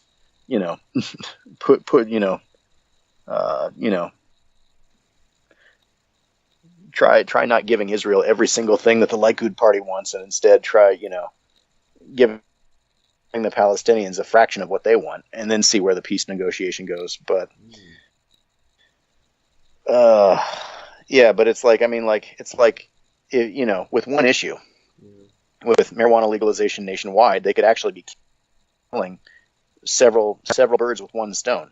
You reduce the prison population, which of course, corporate Democrats who've got money in the private prison industry, that's not what they want to do. Of course, because they've got their hands in the money jar there and stuff, and that was a whole other big thing. The big problem with the Clinton campaign, I think, is they like to pretend that, yeah, we take corporate money, we take a lot of corporate money, but that doesn't influence us. That doesn't influence policy. And people didn't buy it. People didn't believe it, rightly so. So they're making an investment. They're not doing it out of the kindness of their heart. So. Yeah, I think like the private prisons stuff is, I think I saw news the other day where some private prison, they needed to fill 60 more beds in the next month or something, or they were going to leave the state or something like that. And so, so they're saying, hey, you need to generate some more criminals. We're going to pull this out of the state, and jobs are going to go down, and funding's going to go down, or whatever the consequences of that would be. But yeah, I think these private prisons, I mean, with care, stuff like this. Another thing that's so frustrating is that a lot of so much of our policy and so much of the confines of the debate is predicated on private companies benefiting. Like, you know what I mean? The stuff about like drug costs and stuff, and like it's so much cheaper in Canada and we sell it cheaper around the world, but in America we need to keep the drug prices high so that pharmaceutical companies continue to make profits. It's like, okay, well, maybe the purpose of pharmaceuticals is not to generate profits. I mean, sure. I mean, the point of any business is to generate profits, but I mean, you've interviewed the Pharma Bro, right? And that was a big part of his argument was, well, yeah, I needed to raise the price of the AIDS drugs like 800% because I need to reinvest back into research and development for new drugs. It's like, how about this? How about you make a company that's focused on AIDS drugs, and then, somebody else will make a company that focuses on the other drugs, but just, solve the problem.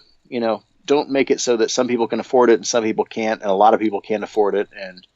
And then we've got healthcare. But that guy wouldn't be in the business if he wasn't able to raise it 5,000%, whatever it is. Yeah. I mean, if it was an altruistic thing, you'd think he'd be within 10 miles of it. Yeah. Well, I mean, did he invent it, or did he buy it after the drug had already been invented? He didn't invent anything. It's been around since the 50s. All he did was purchase the company that made they were the only one that were making it, and so it was a natural monopoly in which it was a rare enough, affliction that it was, only a few thousand people were taking it, so there wasn't a lot of competition in the market.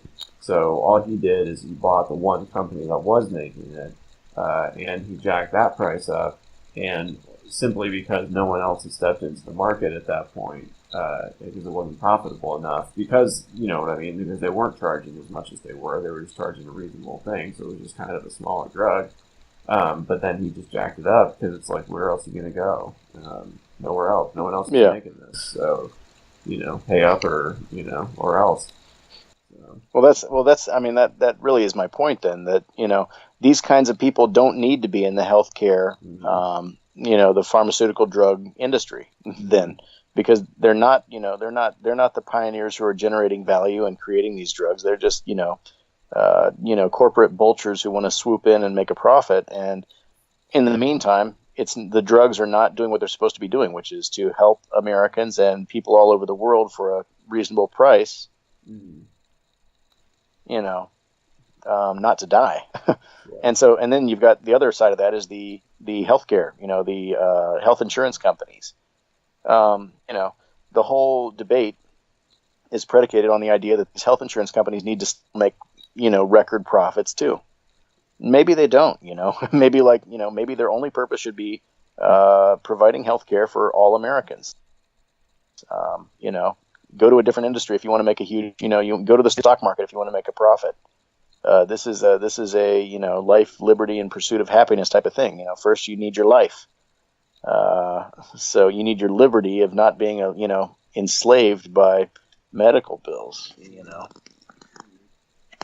So again, I think I think that even a lot of Democrats, even a lot of corporate Democrats, they still approach these arguments on the idea that, well, my donors who are in the pharmaceutical industry or the private prison industry or the prescription drug industry, or the health insurance industry, these guys have still got to be taken care of, no matter what we do, no matter what the final bill is or what the final solution for the healthcare final solution. I don't know if that's the solution these days, Charles. Stop it.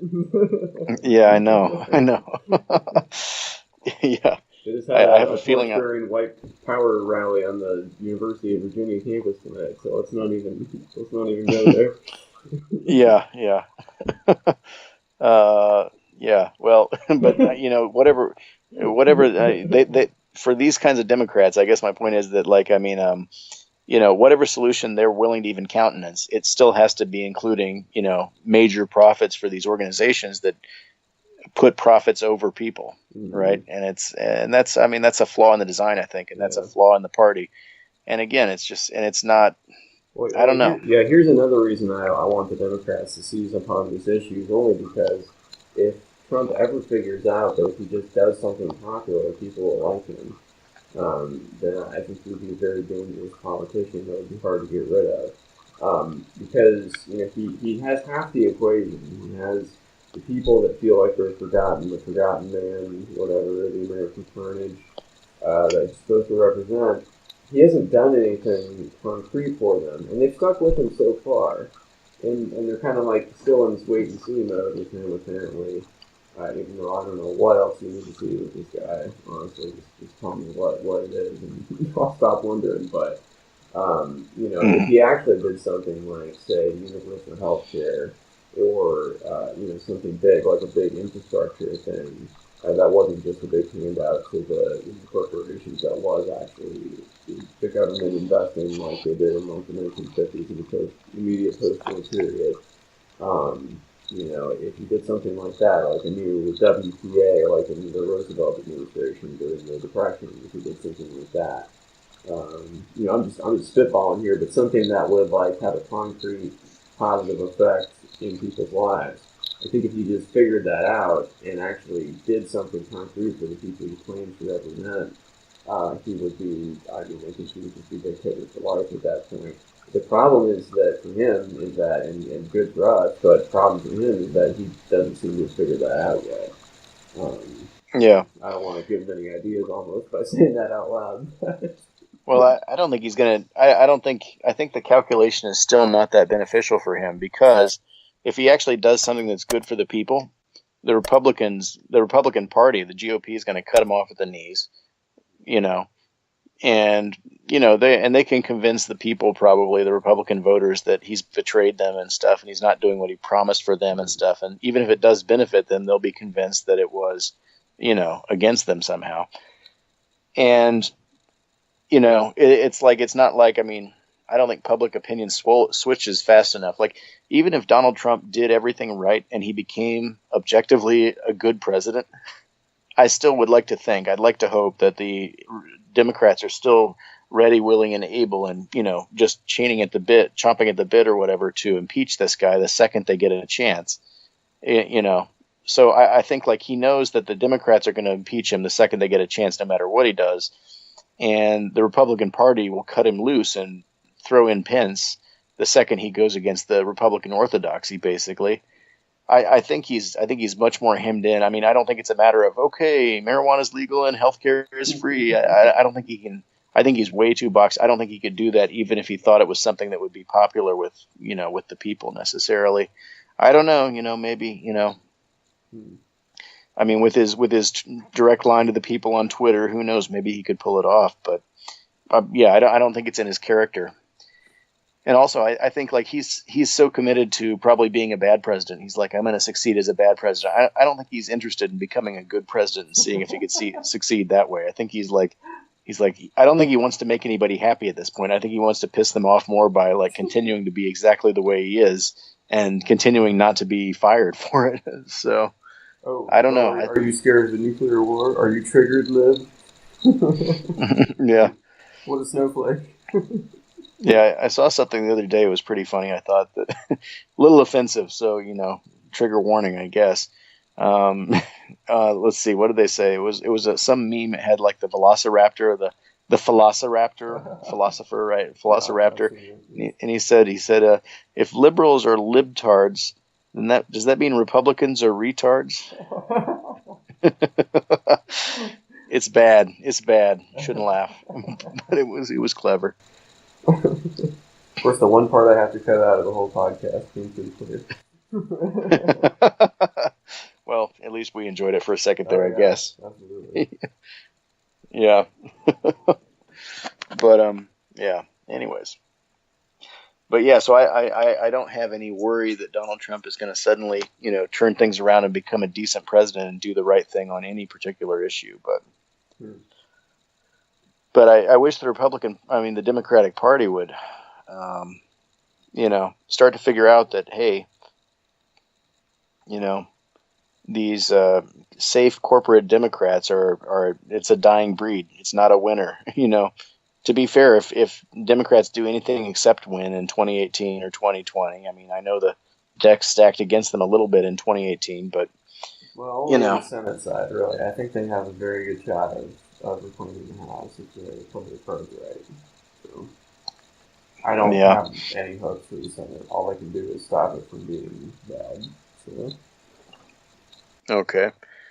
Yeah, it's upsetting, but it's an unfortunate timing situation for the Democrats in the Senate because a lot of the ones that are up this time, since they are on a 6-year schedule and not a 2-year schedule, and it's a different, each state and whatever's different schedules, they've got a different map than they do because, of course, all the House seats come up for election every 2 years, so. It could all flip one way or another, but Senate is like a lot of those seats won't come up for several more years. Just a handful, and the handful that are coming up are mostly Democrats trying to defend their seats. And some, like in Indiana, frankly, where there's probably a pretty good chance that there might be a flip. So, like Joe Donnelly is a fairly shaky. I'd say one of the shakier seats for Democrats in 2018, I would say. You've got several people fighting out for the Republican, and they're kind of sniping at each other right now, accusing each other of being too establishment. But they're not coming for him. But once they do, won't be pretty. So we'll see. Maybe you'll pull it out. Maybe I'm wrong. I've been wrong before. Yeah. I mean, they got to take it back. Got to take everything back and get this guy out of there. That's another thing. Until this week, I mean, there hasn't been really an international crisis. Most of the blustering and clownery and just goofy stuff, nothing getting done and stuff has been domestic. Yeah. I mean, aside from, the Paris Climate Accords and, whenever he travels abroad and embarrasses us in whichever country he does it. But I mean, like this North Korea thing is the first real chance of, being tested on the international stage and being found wanting, I mean, he seems to think, he thinks he's going to be compared to, like he said, I'm the most presidential president ever with the possible exception of the great late Abraham Lincoln or whatever. It's like. Sometimes they say he doesn't act presidential.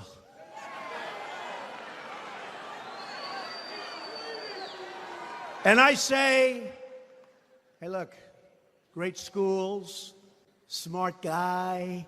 It's so easy to act presidential, but that's not going to get it done. In fact, I said, it's much easier, by the way, to act presidential than what we're doing here tonight, believe me. And I said, with the exception of the late, great Abraham Lincoln, I can be more presidential than any president that's ever held this office. That I can tell you. He keeps trying to compare himself to like Abraham Lincoln and stuff. It's like he's got to know that the only president he's ever going to be compared to or Andrew Jackson. At one point, he wanted to be compared to Andrew Jackson too, I think. I mean, had Andrew Jackson been a little bit later, you wouldn't have had the Civil War.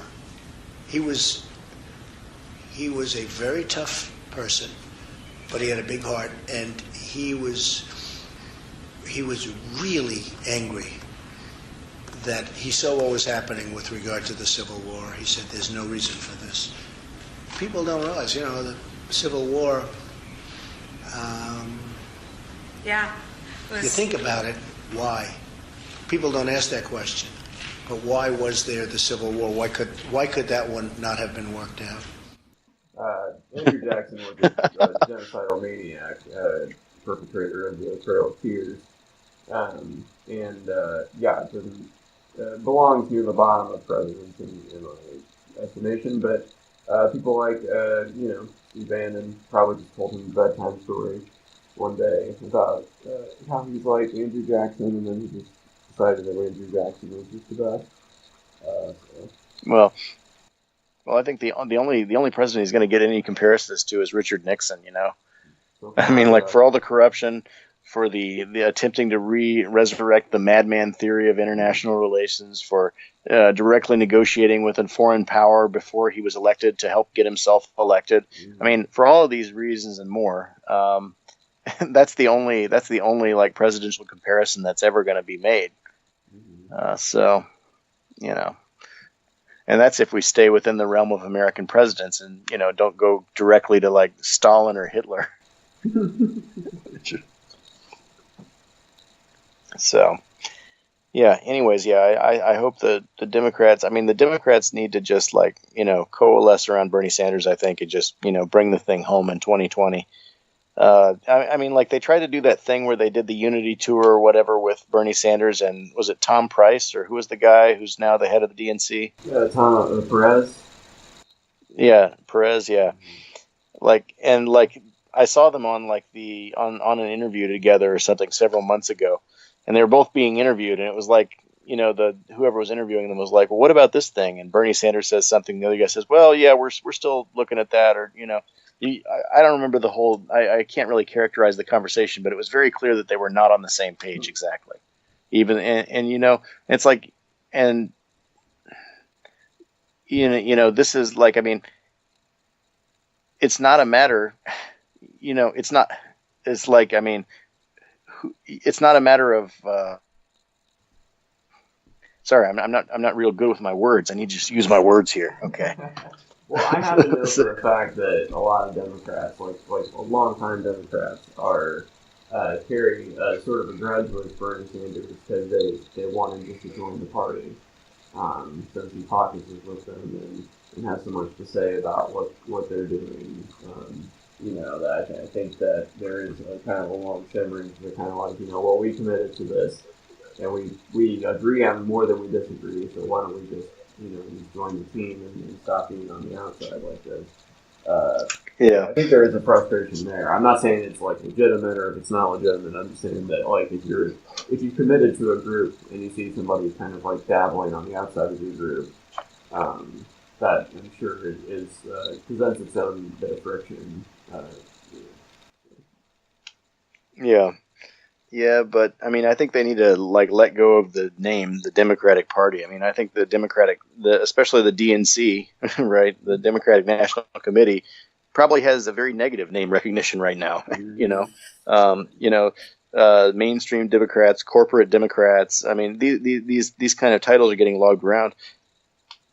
If you've got somebody outside of the Democratic Party, you can stay married to the Democratic identity and keep losing. Or you can bring in the most popular American politician of the time right now, of this era, and say, hey, this guy wants to be with us, we'll take him. And it's not a matter. It's a matter of ideas. It's not a matter of identity. It shouldn't be. And the Democrats lost with some losing ideas, and they lost with a lot of things that they thought they were going to win with, and they had better damn well learn some lessons very quickly, because 2018 that's 4 months from now, right? The elections come later, but still. Well, the campaign season will be in full swing. Yeah. Mm-hmm. Oh, by the way, Cha's got to re-register to vote or whatever. I think my mom got something in the mail that.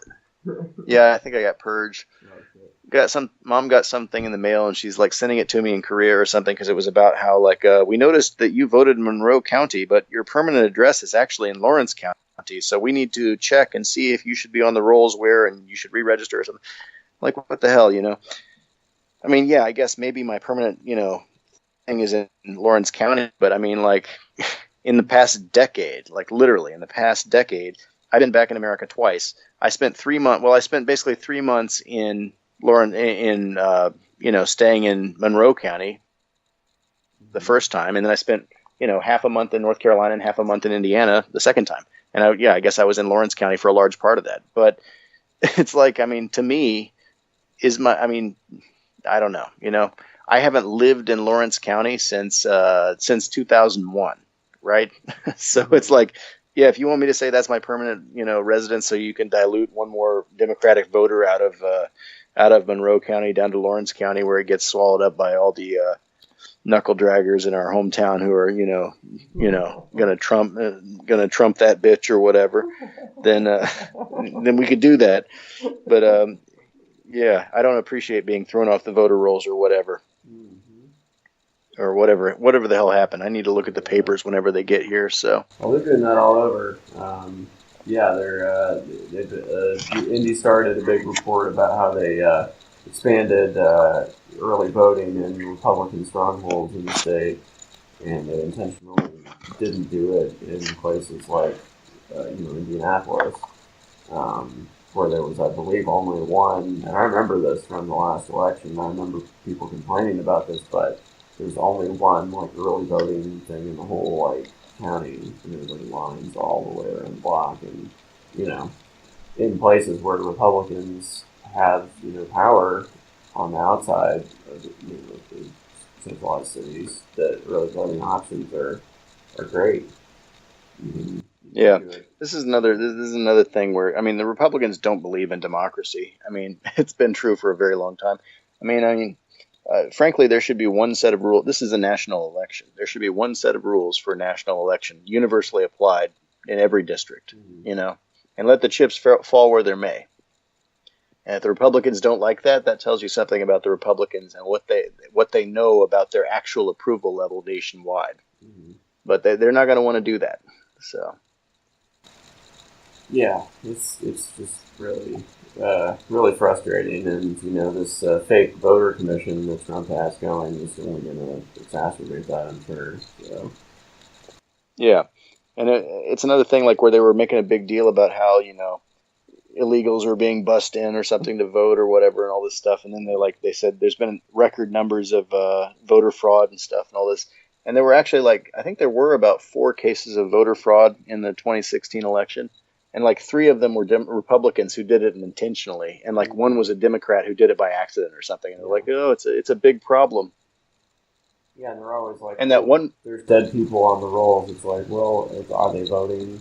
No, they're probably just still on the rolls because they died in between elections or something. It's not that big of a deal. Unless somebody goes and actually votes under that name, it doesn't really matter if their name's on the rolls. And the only reason you're trying to do all these voter purges is to, like you said, get rid of, people that are more likely to vote Democrat, frankly. So.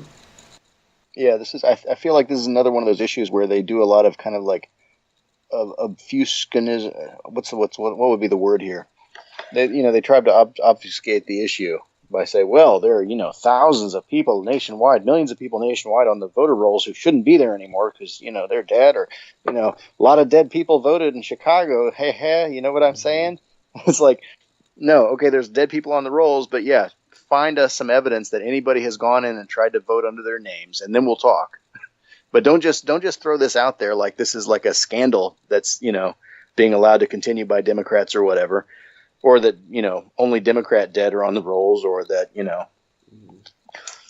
provide some evidence that something unseemly or, anti-democratic has actually happened, and then we'll talk. But don't just throw these numbers out there and scare your, low education voters, low information voters, or what have you, with these kinds of figures. That don't mean anything. Yeah, and think about this, think about what they're actually saying. They're saying that in a state where the Democrats don't need any help, California, which is where they're saying I think most of this happened, that all these illegal people voting are somehow layering on top of the win that the Democrats would get anyway in a place like California.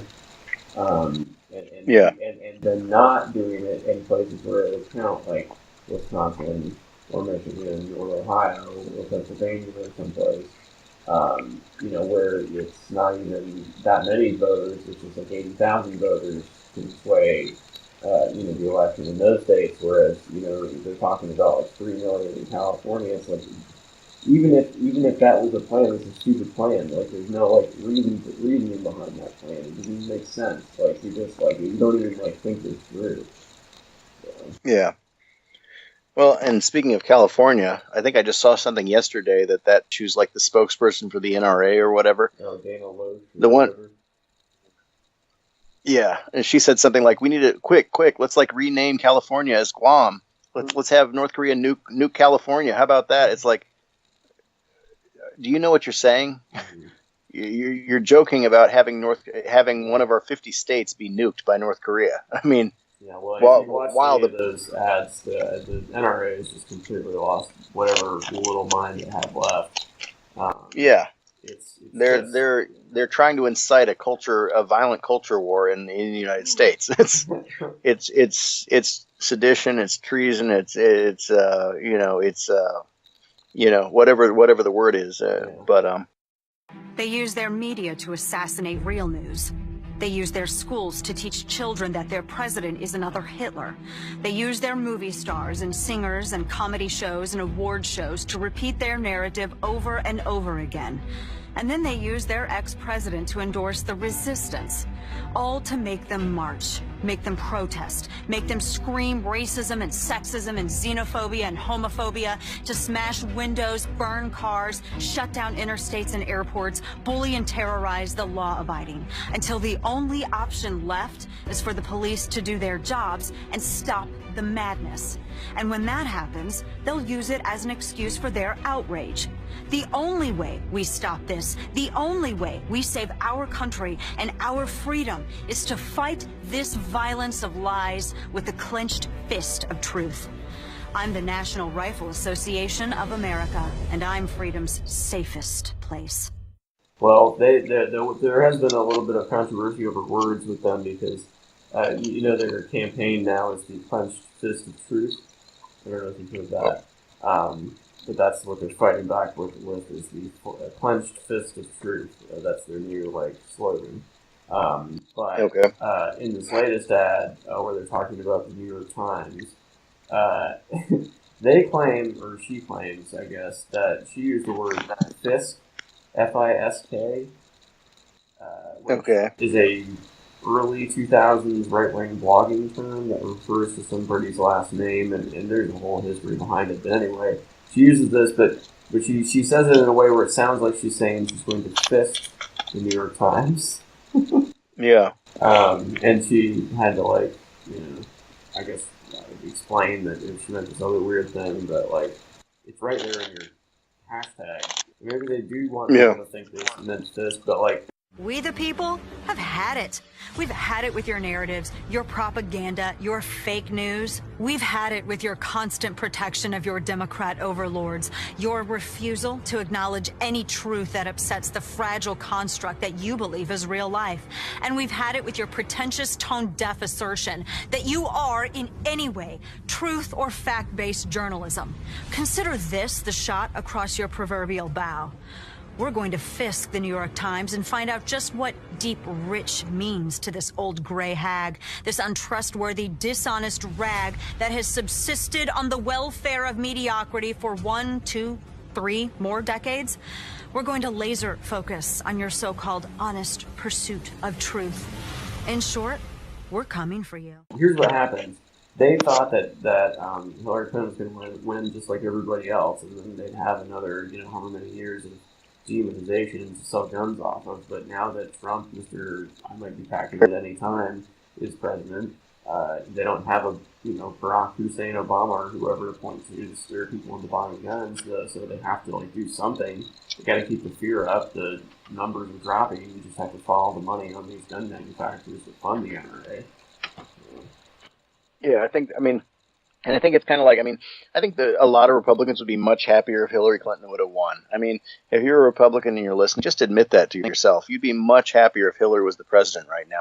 Because you could just keep bitching about everything and complaining and being the opposition party that, you know, tries to repeal Obamacare 80 times or 50 times or however many times they did, and it doesn't work, but you keep, you know, you can keep fundraising off that. You can keep saying that Obama's going to steal the guns and selling lots of guns. And I mean, you know, and you can keep being the, you know, the quote unquote resistance that, you know, Democrats are trying to, you know, seize that mantle now. And, you know, it's much easier to be like the guy out of power who doesn't have to get anything done and just has to obstruct, and just admit it to yourselves. You'd be much happier if you'd lost. And so just, you know, it's kind of like that scene in Raising Arizona where John Goodman and the other criminal or whatever, they broke out of, they dug their way out of the prison, and they just, you know, have been trying to, they're kind of like ne'er-do-wells who just can't get anything done right. And then at the end, they just kind of like, they crawl back inside the prison. They're like, man, we're just not going to make it out here. We better just go back inside. I think that's where the Republican Party is right now. You might as well just like hand everything back over to the Democrats and just, you know, go back to being these against people, right? Yeah. So, anyways, yeah, lots of stuff going on in the world, but I don't know. Yeah, we'll see what happens with North Korea these days. Probably nothing will happen. I don't know. But, you know, there's always that chance. But if you keep rolling the dice again and again and again, you know, no matter how low the odds are, eventually you're going to come up, you know, snake eyes or whatever. Mm-hmm. So, and, you know, as far as, I don't know. I'm not so sure that something shouldn't be done about North Korea at some point. But I remain resolute that Donald Trump is not the person to even attempt to do anything about it. But, I mean, you know. What do you think of the argument that we just have to live with them being in nuclear power? I don't know. It's possible. I mean, a lot of countries have gone down that way. I mean, you know, we thought it was impossible to live with the Soviet Union. Finally, the Soviet Union collapsed. You know, Pakistan and India seem like they're not going to use nukes on each other. I don't know, you know. I don't know you know, how permanent that situation is, but yeah, I don't know. I don't see a good way. I mean, at some point, you know, Kim Jong-un's going to die, or he's going to be deposed, or there's going to be some sort of a transition of power. I think every time there's a transition of power, there's a chance that it won't be a Kim, or it won't be a Kim in the Kim Il-sung line who takes over. I mean, it could be somebody else in Korea and it would still be a Kim, if you know what I'm saying. There's a lot of Kims, but, and you know, but when there's a transition like that, I mean, there's a chance that it could be peaceful, and it could be, you know, a reformer, although I don't know what a reformer within the North Korean context even would look like. But I don't know, you know, but it's also possible that, you know, at some point things escalate with South Korea. Who knows? I don't know. I mean, could we live with nuclear North Korea? I mean, we already are. The only difference is they can't hit every part of America yet. I don't know. We probably could, but I don't know. Maybe George W. Bush just chose the wrong country to invade when he talked about the axis of evil. Maybe that time would have been a time to have invaded North Korea. Although at that time there was a left-wing president in South Korea who was not very favorable to America, as much as the right-wingers are. And if America had initiated a war with North Korea, it might have, you know, spelled the end of the alliance with South Korea to some degree, or at least damaged it in a very big way, which is still a risk. Yeah. But I don't know. I mean, it might have been. There's always an argument to doing something about North Korea, but there's always also the reality that you're putting. I don't know. I mean, maybe one thing to do would be to, you know, I don't know. I think like one interesting way. I don't know. There's a lot of things. I mean, it's easy to say we shouldn't ever have a war, or we should do anything to avoid a war. and maybe that's true, but at the same time, like, if you're, you know, it's easy to critique from the sidelines, but if you're the president, what would you do? I mean, well, I wouldn't make public threats I had no intention of following up on. Yeah, well, that's obviously wrong, and, you know, I mean, for all we know, Donald Trump would love to follow up on those threats, right? Because, you know, then, like I said, everything else becomes less important than the war. But I don't know. I'm not so sure. Like, I mean, I don't know why America doesn't shoot down North Korean missiles after they're launched. I think that would be an interesting thing, because I think you could argue that North Korea would not feel as threatened if the thing is being shot down outside of North Korea's airspace. Whereas if you're, you know, bombing inside of North Korea, even, you know, bombing a missile launch site or something like that, they could easily just take that as a start of a war and light up South Korea and Japan and apparently Guam and, you know, maybe San Francisco or whatever now. But you know, I'm not so sure we shouldn't shoot down missiles once they're launched. I mean, once they're outside of Korea's waters, you know, it could be open sea on them, and it'd be good practice probably for our missile batteries or anti-missile batteries or whatever. I think, like, you know, another possibility would be, you know, once we've got them putting missiles, you know, on the pad, what if we hit the pad one time, just one strike, and you just say, this is a very limited strike. This is one strike. And then you just wait and see, what does North Korea do? I have a feeling, you know, and I'm not the president. I'm not having to make this decision, thank goodness. But I have a feeling that a strike like that would not immediately set off a war. Could be wrong about it. I don't have the secret intel or whatever. But I have a feeling it might. Yeah, I think North Korea loves to talk tough as long as they can, and as long as there's no realistic, as long as they know that America and South Korea don't want the war any more than they do. They're perfectly thrilled to threaten war nonstop. But it might be the case that a single strike on a missile might not start a war. It might, you know, it might rearrange everybody's calculations quite a bit. And of course, if they started any kind of counterattack, then you carpet bomb the whole country until it's over a week later, or whatever. But obviously that's a hugely risky, and you really can't hardly do that without the approval of the South Korean president, who's probably not going to give it. Well, I think that the countries around them are obviously very concerned about the fallout of something like that, because I think that's one of the main reasons that China, for example, said fine North Korea in as much as they do. You know, they don't want that humanitarian crisis going into their borders, so they would much rather semi-prop up the Kim regime to stop that from happening as delays it. Yeah, I don't know. I can think of lots of solutions that, you know, militarily. I'm not a military guy. I don't have experience with this, but what if you drop a couple nukes on the North Korean border? You say, okay, there's a nuclear wasteland on the North Korean border with China, so don't worry, China, nobody's coming over. Or, you know, because I think when the war happens, I think China has to be made to understand that, you know, that their policy, the way they've allowed North Korea to develop over the past 70 years, and the way that they've allowed the situation to continue to spiral out of everybody else's control, this is the consequence of that. You know, you know, you thought you were perfectly content to allow things to continue, and this is where they're at now. Maybe not nuclear weapons. Maybe, you know, maybe, I don't know. Well, you know, there's rules about sarin gas or anything like that, but maybe just a constant bombardment of the border that prevents any kind of people from trying to escape it. But I don't know. Other possibilities. What if America and South Korea had arranged a public falling out between the two leaders? You know, what if the American president and the South Korean president had a war of words in the public, and South Korea strongly denounced America, and then America began a military campaign against North Korea? I mean, it'd look pretty.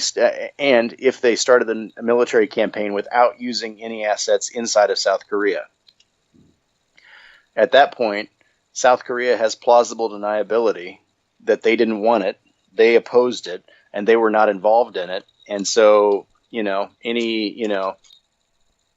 any North Korean counterattack that attacks South Korea would look very, what can we say, misdirected, right?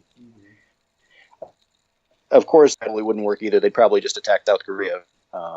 But I don't know. I mean, these are a couple of ways that I've thought about how things could, game out if you were trying to,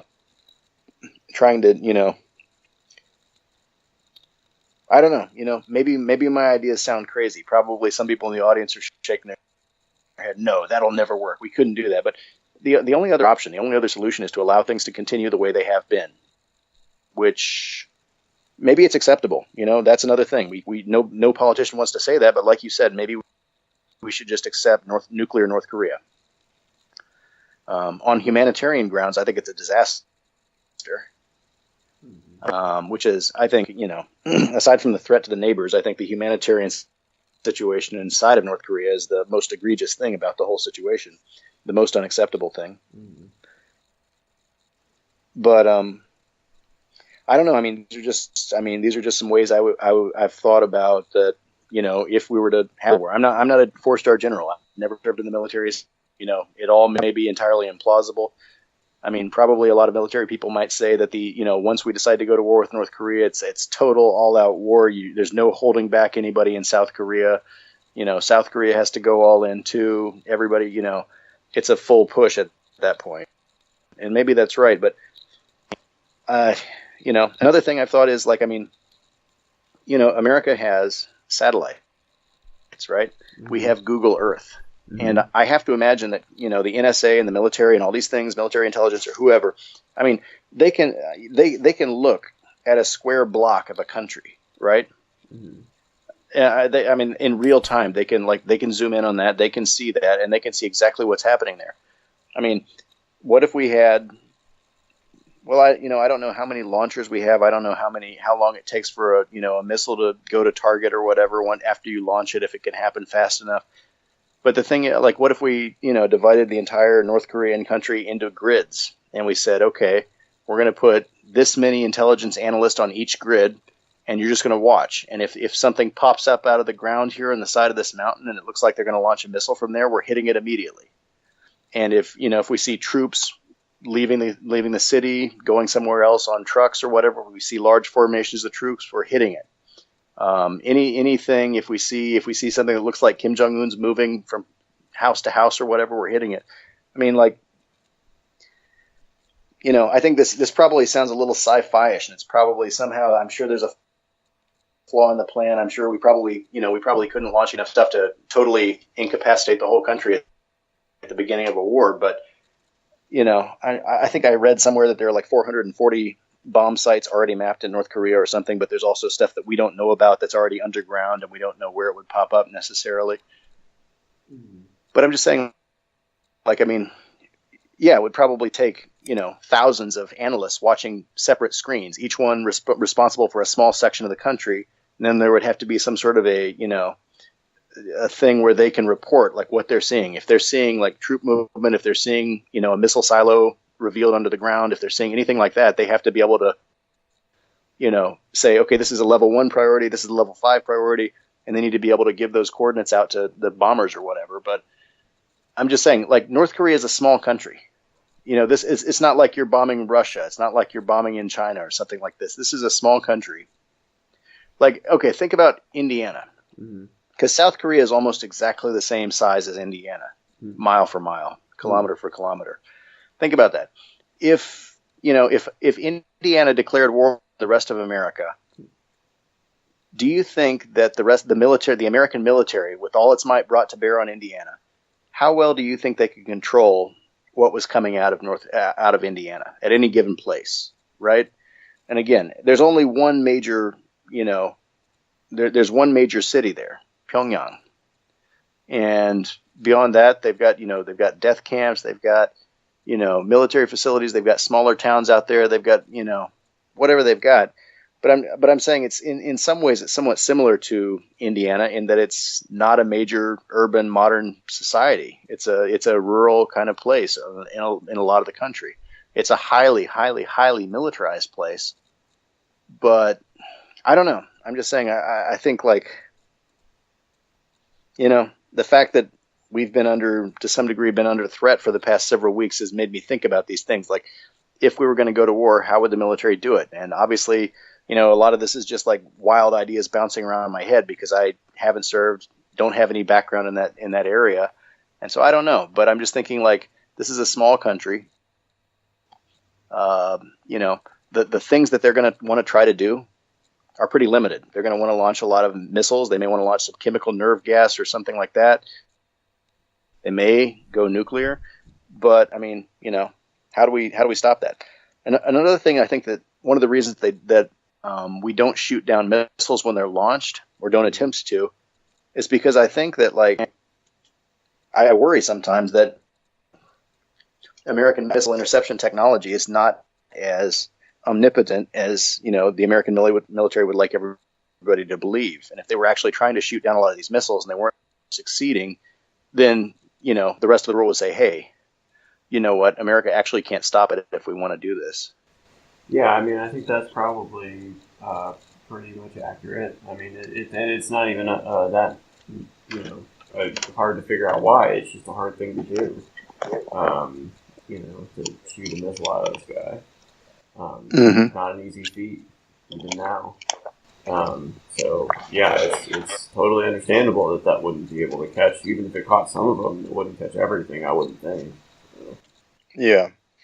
Well, I think it also probably depends on how far the stuff is flying. I mean, if it's flying from North Korea to the west coast of America, that's got to take like 40 minutes to an hour to 2 hours. I don't know how long it's going to take, but it's got to take some time. At the same time, this stuff is flying much faster than the fastest airplane, right? Well, so the figure I heard, at least to Guam, was 14 minutes. So strap like that. However. Okay, 14 minutes to Guam. That's what I heard. Yeah, that's well, I flew to Guam one time, and I can remember it took about 4 hours on a plane, on a commercial jet. You know, triangulate that, however, you know, may take a math person to do it, but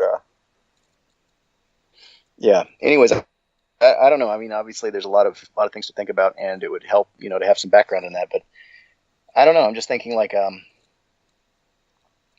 don't know how much damage and how quickly America can put it out. I think I think probably, especially in the first couple hours, there would be so many targets that it would be impossible to hit them all. But yeah, that's one of the big problems for sure. So yeah. Anyways, it's something. These are the things you think about when you're living under threat of, you know, nuclear annihilation for a couple weeks. So yeah, but I mean that's part of the reason that, you know, that Trump is bluffing about all this is because they haven't issued like evacuation orders, and they haven't done all these things that they would need to do to, like, you know, military-wise, you know, not that they would necessarily have time to issue an evacuation order if it was really going down, but there's other things that they haven't done, you know, militarily that, you know, the military would expect to have happen if we were actually carrying out. Well, I mean, Donald Trump didn't inform the military before he tried to institute his transgender ban. I mean, yeah, but Donald Trump probably. Well, my point is he doesn't care about, you know, following the correct chain of command or checking with people in the area or potentially telegraphing his move to North Korea or any of this stuff. I mean, like, he has, it's 7 months in, he still hasn't appointed a replacement for the Korean ambassador, the American ambassador to Korea, who he fired on day one was Obama's guy. Mm-hmm. So, you know, we're still sitting over here with like a you know, an acting aide de camp, or I don't know, whatever the hell you call it. Like, I mean, it's, you know, everything about the Trump presidency is totally half-assed. So, I mean, it wouldn't surprise me if he's already decided to go to war, but he's not going to tell everybody, he's not going to tell American citizens in Korea necessarily. So, I don't know. Anyways, yeah, it's a mess. I better get this podcast out quick. Yeah, I guess so. I don't know. Sorry, I'm kind of like, I'm just pretty exhausted over here. Oh, that's okay. It's 5 minutes till 5 in the morning over here, so I should probably hit the sack soon. But okay, yeah. Well, I guess we could wrap up. Yeah. Anyways, I'll try to. Anyways, should be back in October, so we should be able to record live in studio. Really looking forward to that. Yeah, I'm gonna request some days off so we can have some time to hang out when you're in town. It's gonna be awesome. Yeah, definitely. All right. Well, yeah. Well, have a good night there, Bob, and I'll talk to you soon. Okay. All right. Good talking to you. I'll talk to you soon. Yeah. Bye bye.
If you enjoy this podcast, there are several ways to support it.